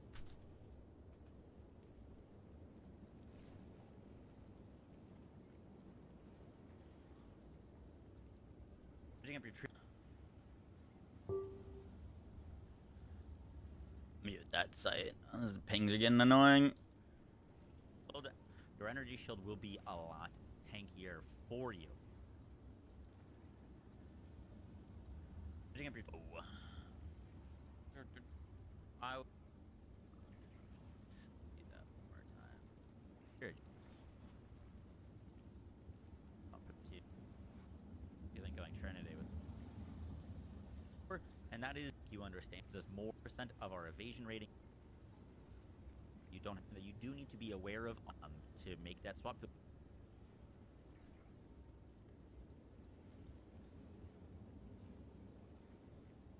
Showcase. You can pounce. Pounce will significantly increase your single target damage.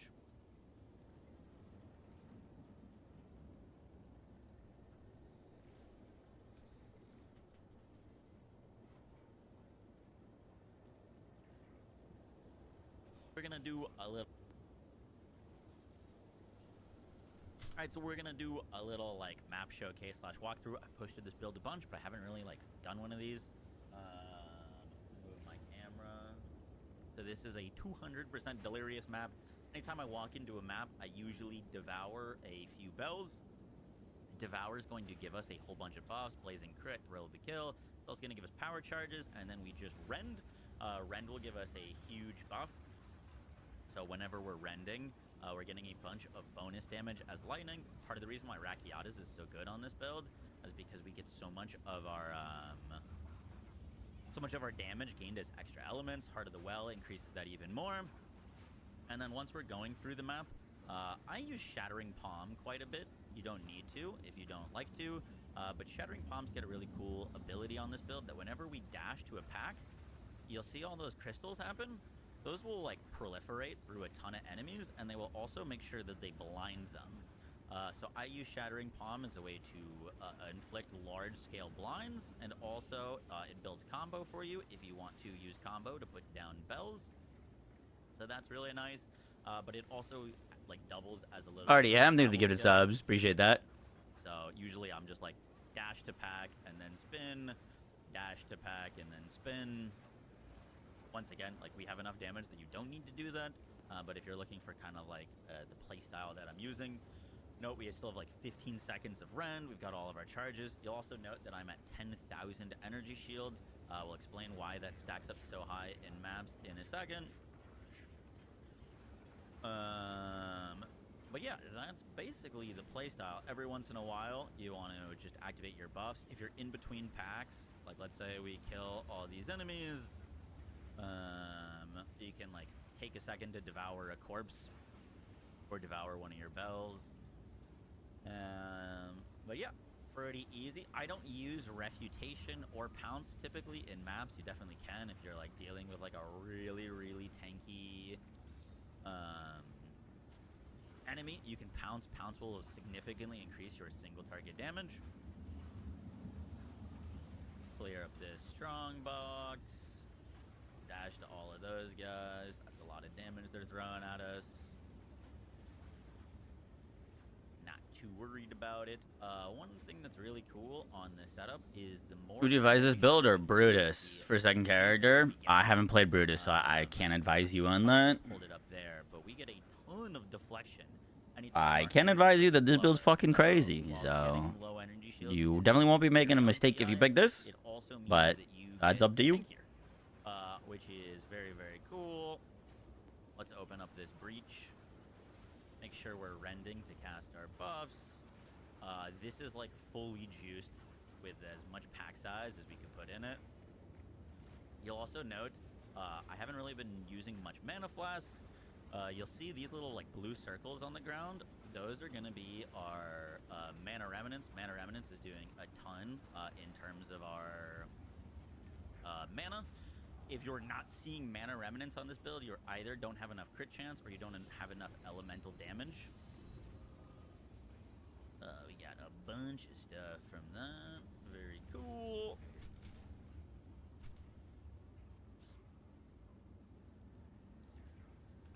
You'll note that I don't have any of my Ren buffs and stuff. I do have power charge. There. Do a little quad little one of those. Probably gonna fast forward. To the boss so we can talk about that.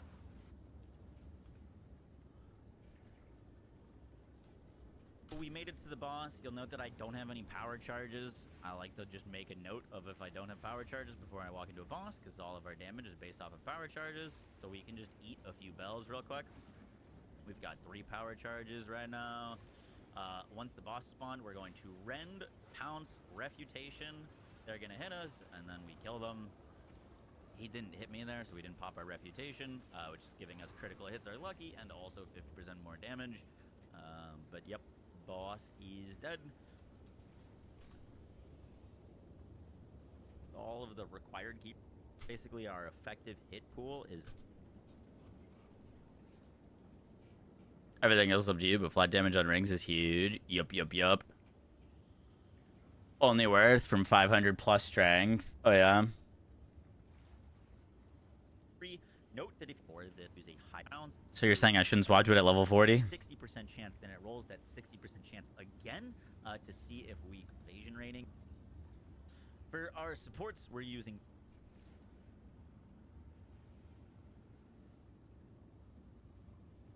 Do you have a build cast on crit for the monk? What?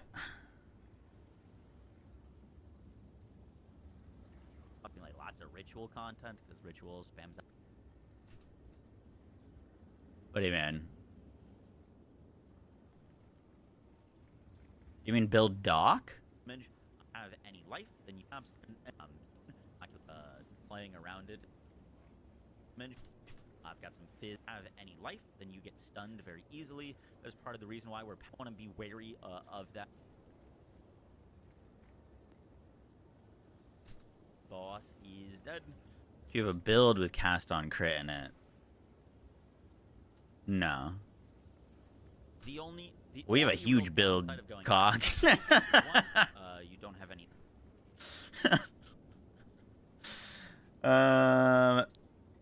Nah,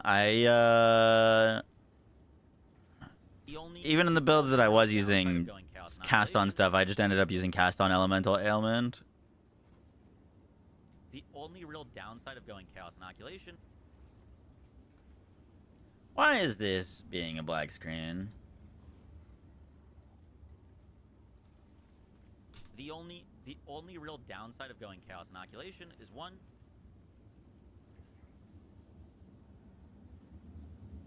How much does a weapon cost for this build? You get a very good one for about 10 div.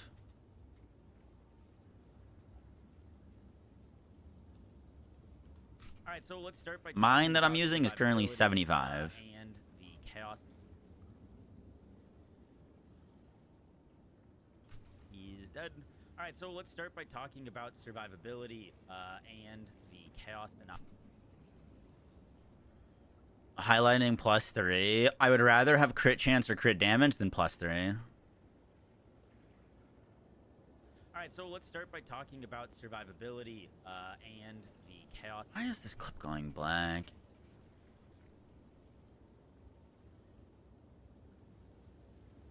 Wait. Guys, is the stream? You guys see me?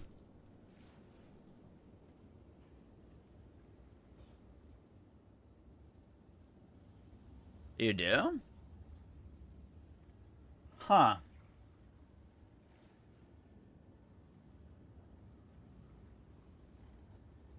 Wait, what the fuck? Okay, I'm looking at the stream, and you guys see it normally. My whole preview and everything is just pitch black. I see nothing. What? What is going on today? Boss is dead. All right, so let's start by talking. Wait, this makes no sense.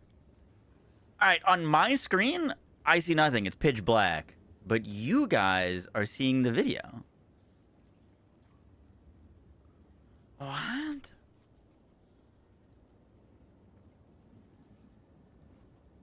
All right, so let's start by talking about survivability and the chaos inoculation. Okay, so you guys see video here. I don't.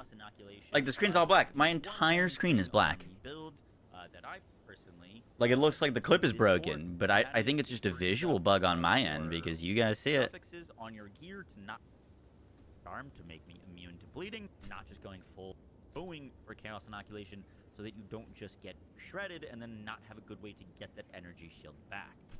Interesting. Yeah, I can't see anything. Like, the whole thing is just black. I'm just editing off of the Twitch stream.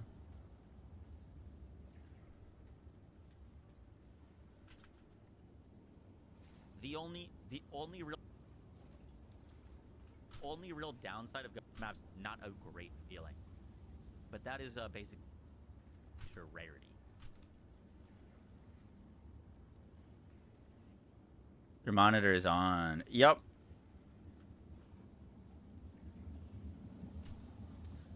Just to give you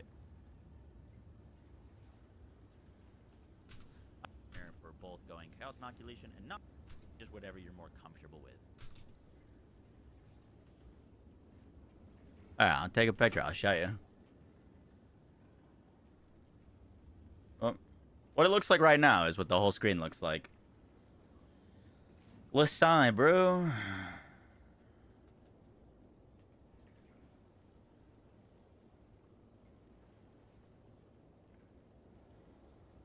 Do you think Adorn Diamond would be OP in this build? Yep.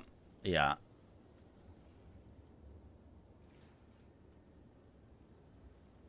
For our supports, The thing with, like, Adorned and all this shit is, like, I just don't think there's anything in the game that's hard enough to, like, warrant this stuff. Like, it used to be Temple could, like, be super juiced and, like, you'd want to be as strong as you possibly could be. But, like, I haven't encountered anything that, like, you would need to be stronger for it, if that makes sense. You know what I mean? We just want this attack to happen quickly. Like, we could spend 1,000 more divine on this build, 2,000. My weapon's 75 div. I was looking at, like, god tier weapons today. God tier weapons, like, 1,400 div. Haven't done that quite yet.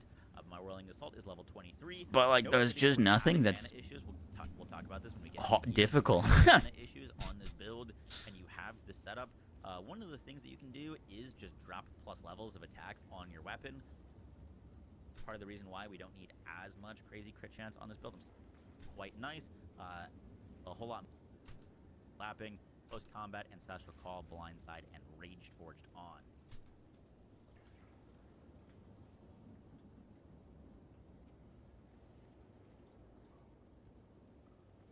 And our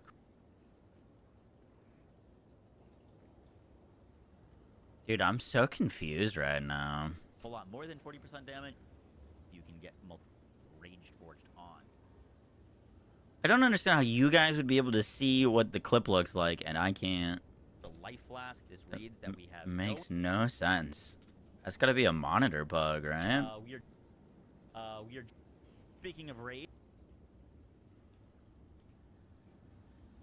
I wonder if I change the scene to the game, if that will make it so I can see it. Speaking of rage, we are generating rage in No.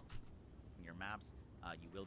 The regular quarterstaff better than the duality. A regular quarterstaff can be better than duality, but it'll cost about 10x. Be getting a fair bit of rage, which is just another 30% damage multiplier. The blood of the war.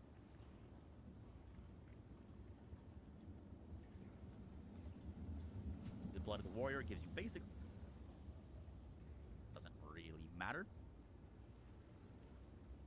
Really matter.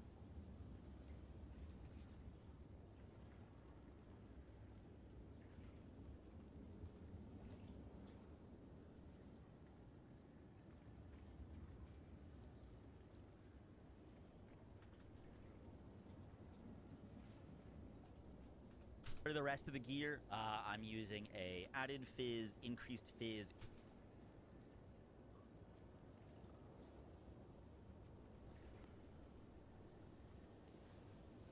Here's to my cable and plugging it back in. You think so?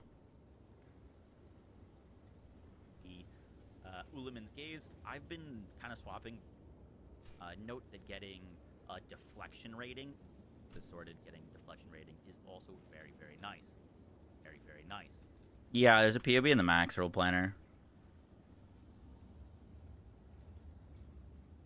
Should be there. I could double check. I added it yesterday. For your Mana Flask. Your Mana Flask is actually quite important on this build. A lot of people T3 increased charges. You will be chilling.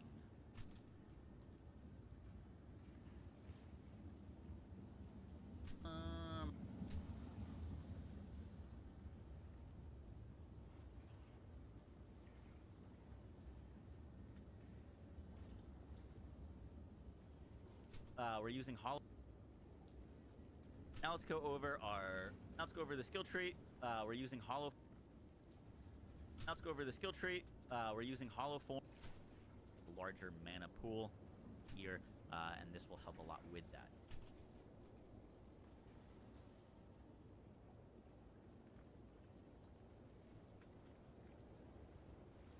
Like scaling this, and the last final thing to talk. Fizz on the build. Issues you could technically even anoint like conservative casting. Imagine about 10% increased mana cost of skill. I think it allows you to anoint your helmet to push it even further.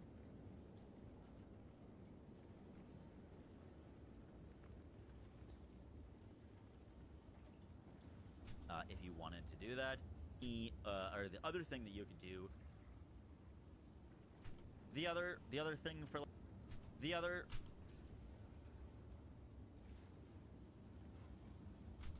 That is kind of up to you, whatever you want to go. There's a ton of like crazy to do that.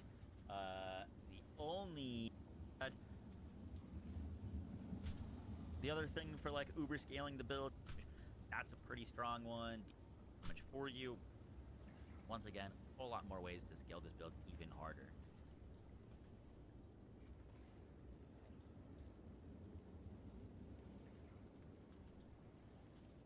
Guys, it's gonna do it. Catch you on the next one. Take care. Peace.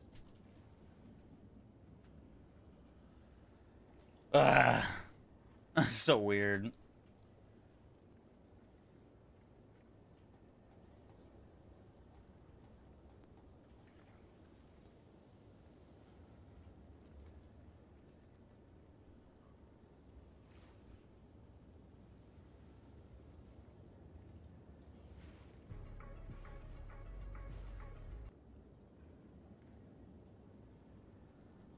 About 15 div now. New weapon or Varana's? Wow, what's the DPS of your weapon?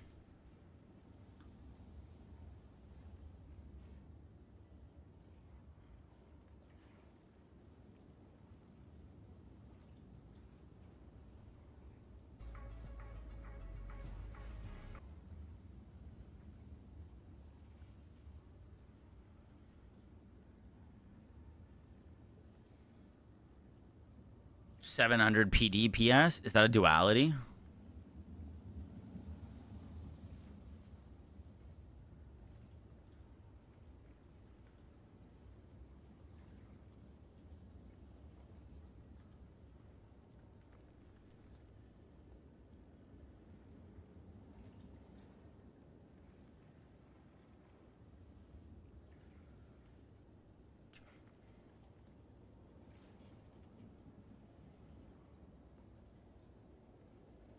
Just a rare. I would grab a 900 plus DPS duality for like 10 div.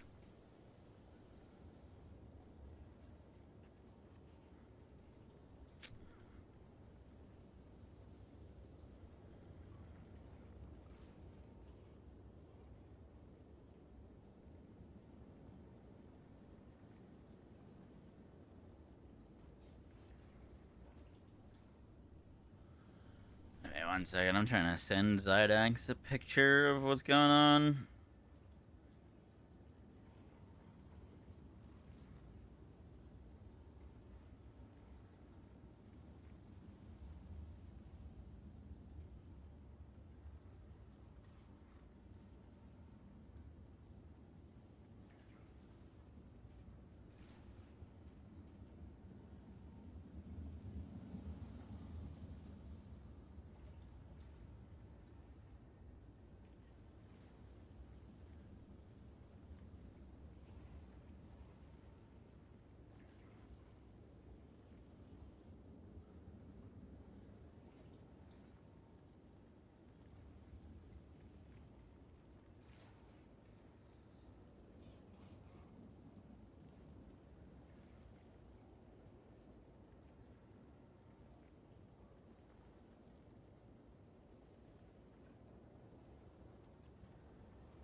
So duality with 900 fizz DPS? Yeah. You get one of those for like 10 div. Super nice. Will be quite a damage upgrade for you. Try to get as close to 30% crit damage as well.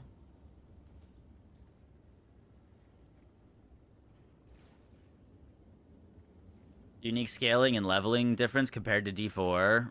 What do you mean?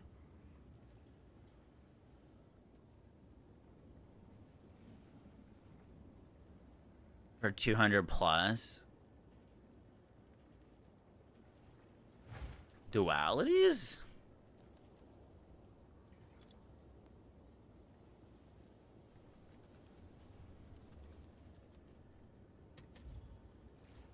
$900 DPS for 9 div. 900 DPS for 9 div. 900 DPS for 9 div.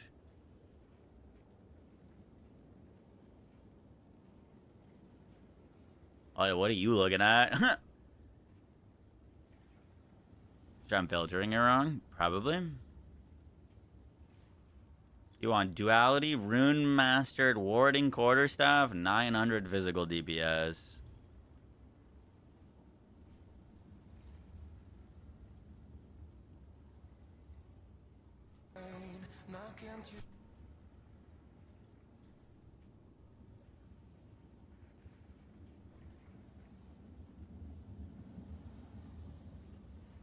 Oh, Jesus. Something really wrong is going on.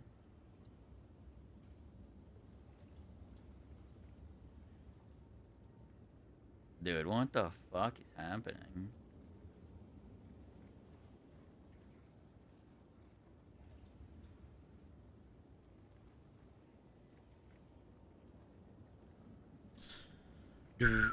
This is what my Discord app looks like when I open it. Look at this, dude. This gotta be maybe some driver thing fucked up.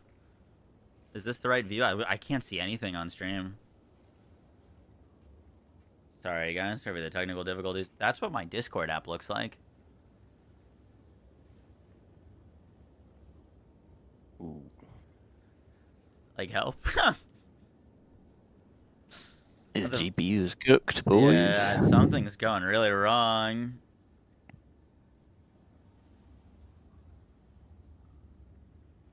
See if there's a driver update.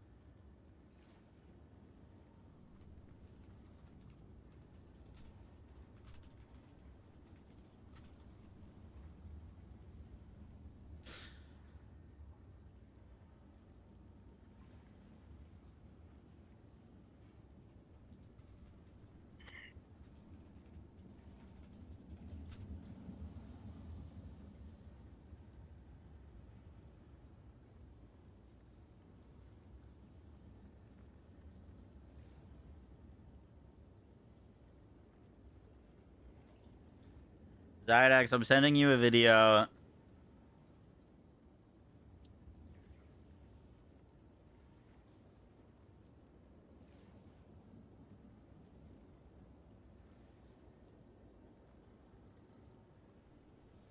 Is Zydex in the room with us right now? They're watching right now. I'm trying to get help.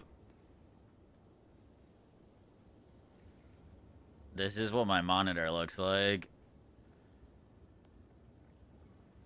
Whenever I, like, that's... Bad things are happening.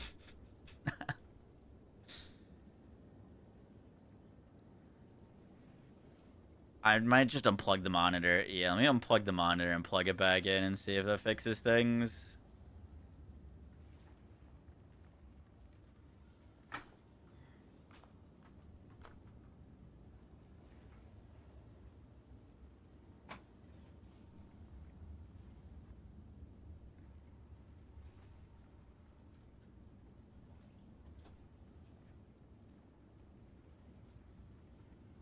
You good?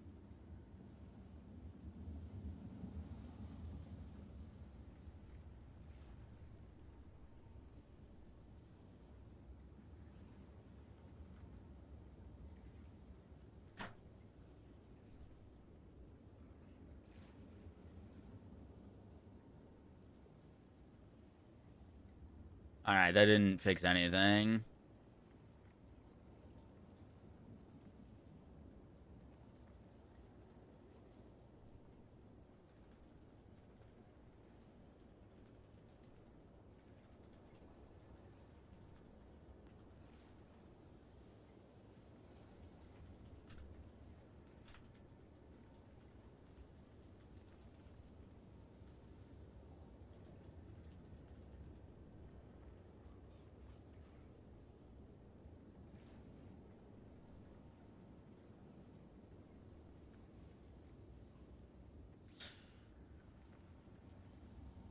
How do you get the 20% power charge clause? It's just 10%. It's a visual bug in the max roll planner. They're just 10%.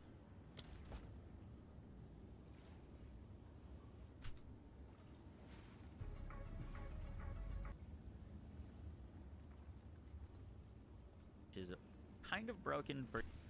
Rather...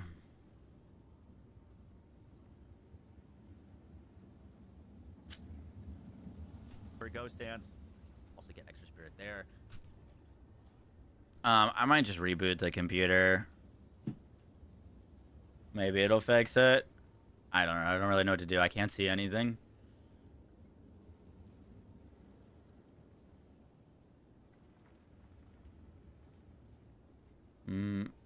I tried to update my drivers earlier and it wouldn't let me. It says it couldn't connect to NVIDIA.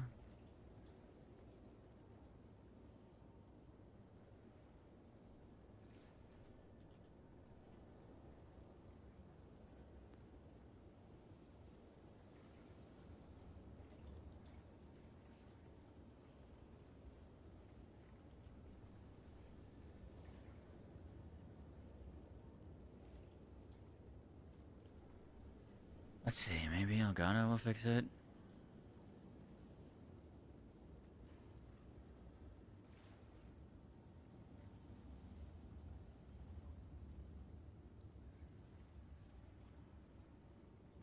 That I hate tech issues so fucking much. And we'll to Chaos Inoculation. So sick of them. Today as well. I hope you guys enjoy the video and the breakdown. Let's get right into it. All right, so we're gonna do a little like map showcase / walkthrough. I've pushed.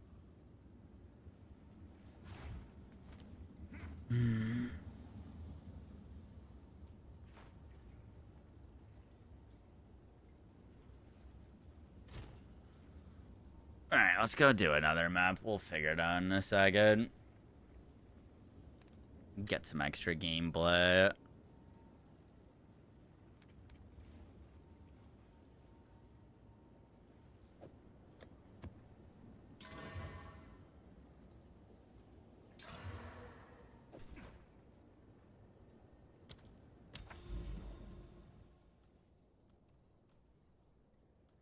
Freaking God! Did you say something? And blood. Sorry, I was- Five. Good to had my see. headphones on. Appreciate that.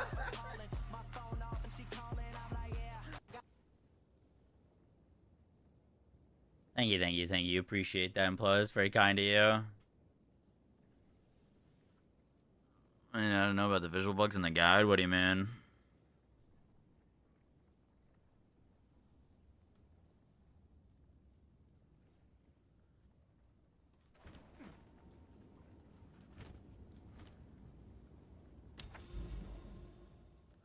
Having a blast. Happy to hear.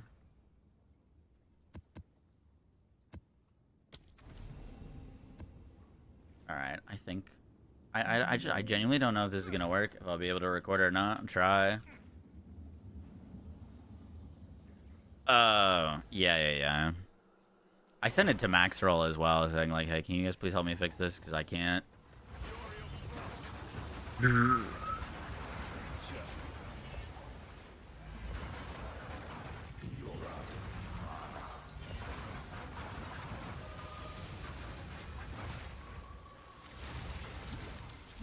Oh, I fell, brother. Very good. Thank you. Don't sprint. Don't sprint.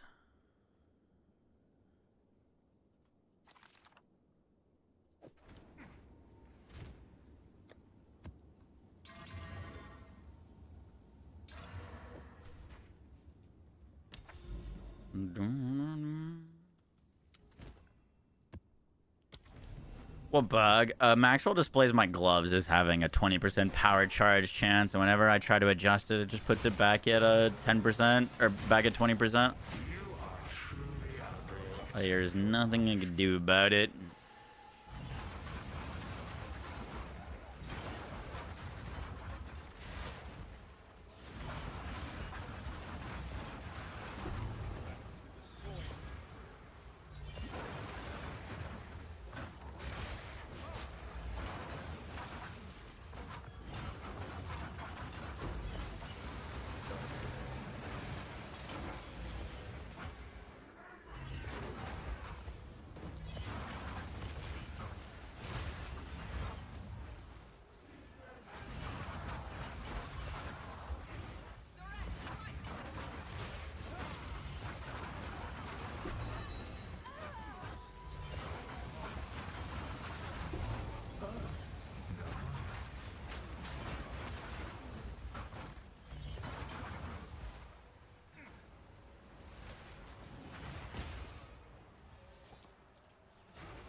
What are you thinking for the new build? I kind of want to try Brutus Lead Sprinkler.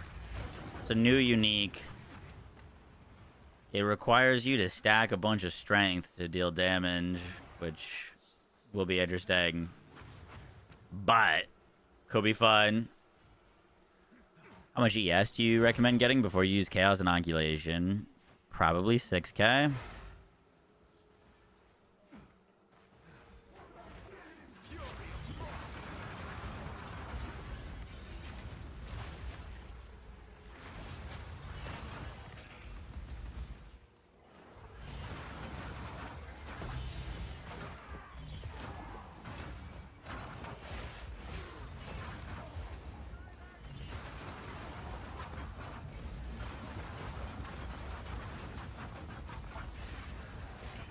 I fell down again, and then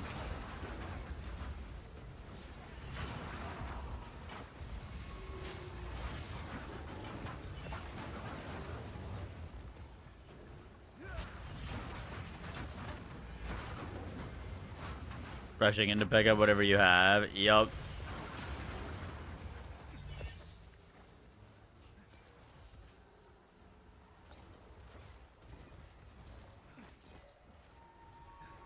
Oh, why are these whisks going this way?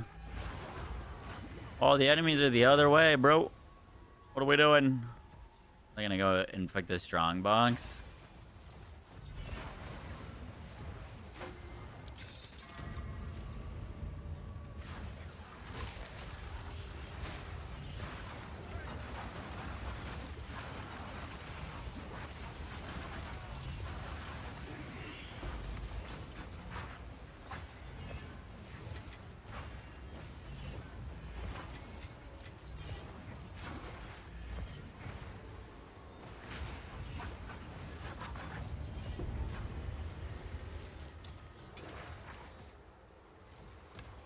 Wow, that's the worst base we could have gotten as exceptional.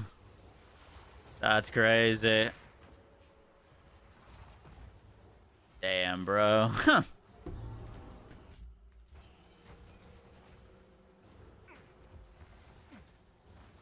Is it useful? It's whatever, dude. I mean, it's literally the only life flask that does anything for you on a Chaos Inoculation build. There's, like, quite literally nothing else. There's Olros, but Olros only does anything if you,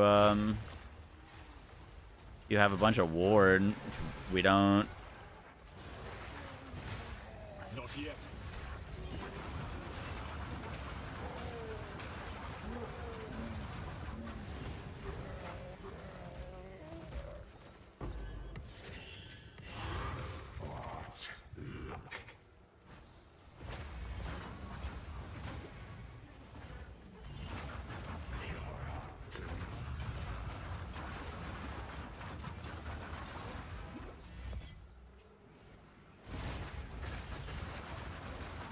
Whoa, double breach.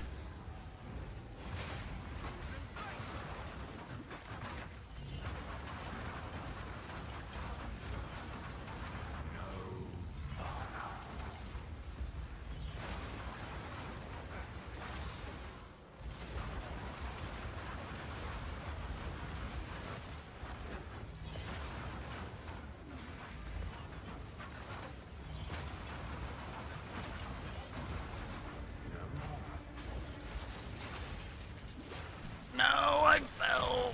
Oh. Holy shit. Don't trip yourself. Don't trip yourself. Very bad. Very bad. I can't believe we survived. That's insane.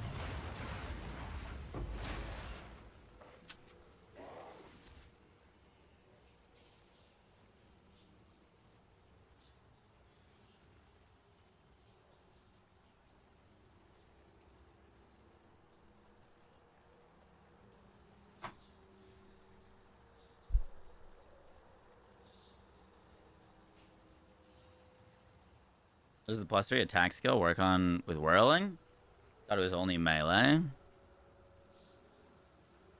It should. Now that you say that, though, it might not. I have to double check that.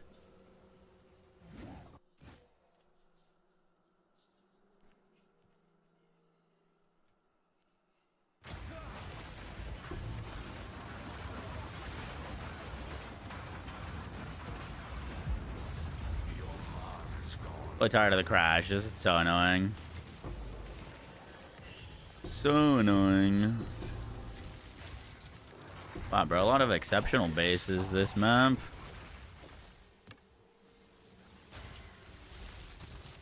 that worth anything? 3 exalts. That'd have been like Obliterator or Warmonger would have been juice.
Your whirling's level 27. Jesus. Not yet.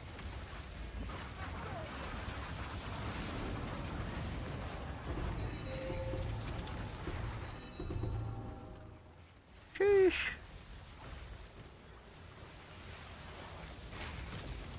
We have so much junk on us. Are any of these worth a damn? Probably not.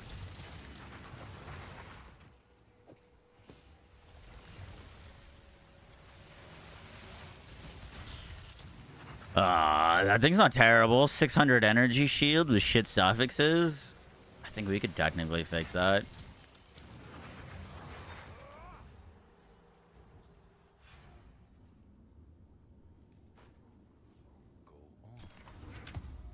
It's just the flat pock, not the scaled.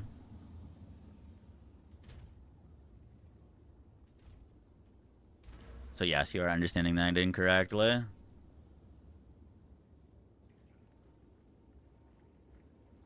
Yeah, no, it's okay. You made me second guess myself for a second. It's an attack melee. That would never not be. It's level 26. It's getting plus 6 levels. 3 from my weapon, 3 from my amulet.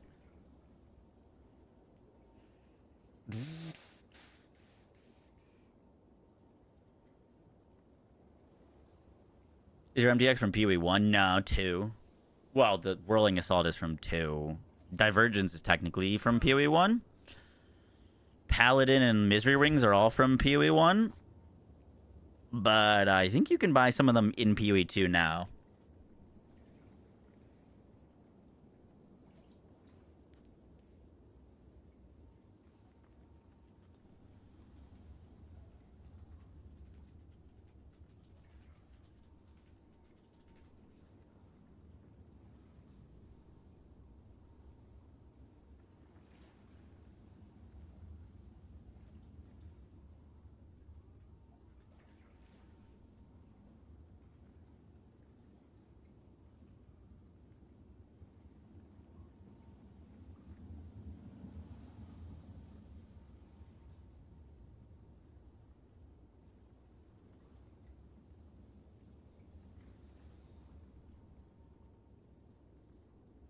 This node against, obviously.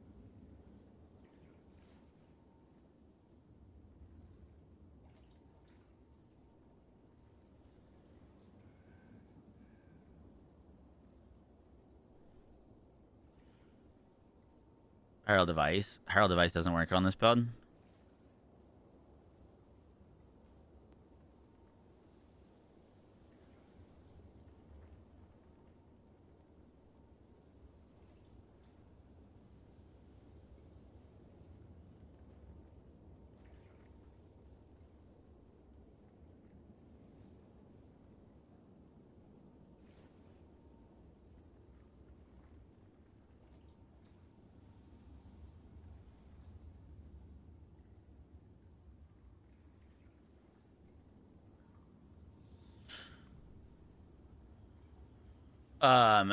Herald's Device only procs from attacks you use yourself, meaning that you can't use Herald Explosions with this.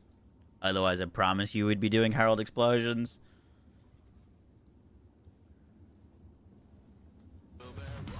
Hollow Form is not an attack we are using ourselves. It's getting cast by our monks. Potentially a final. All right, guys, I'm just gonna reboot my computer and see if I can fix this stuff or wipe the drivers or something. I don't know. See if I can fix it. I know it looks fine on your end, but it's like I can't do anything on mine. I will be back. I will be back. Let me see if I can fix the stuff. Try a VPS. What's that? A VPN. What would a VPN do for me?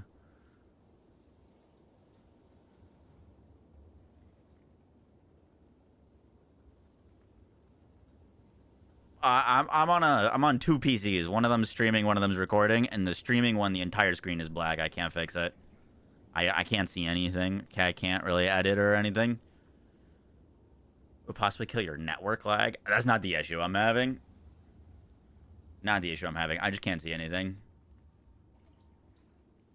All right, I'll be right back. Let me reboot the computer, see if it fixes.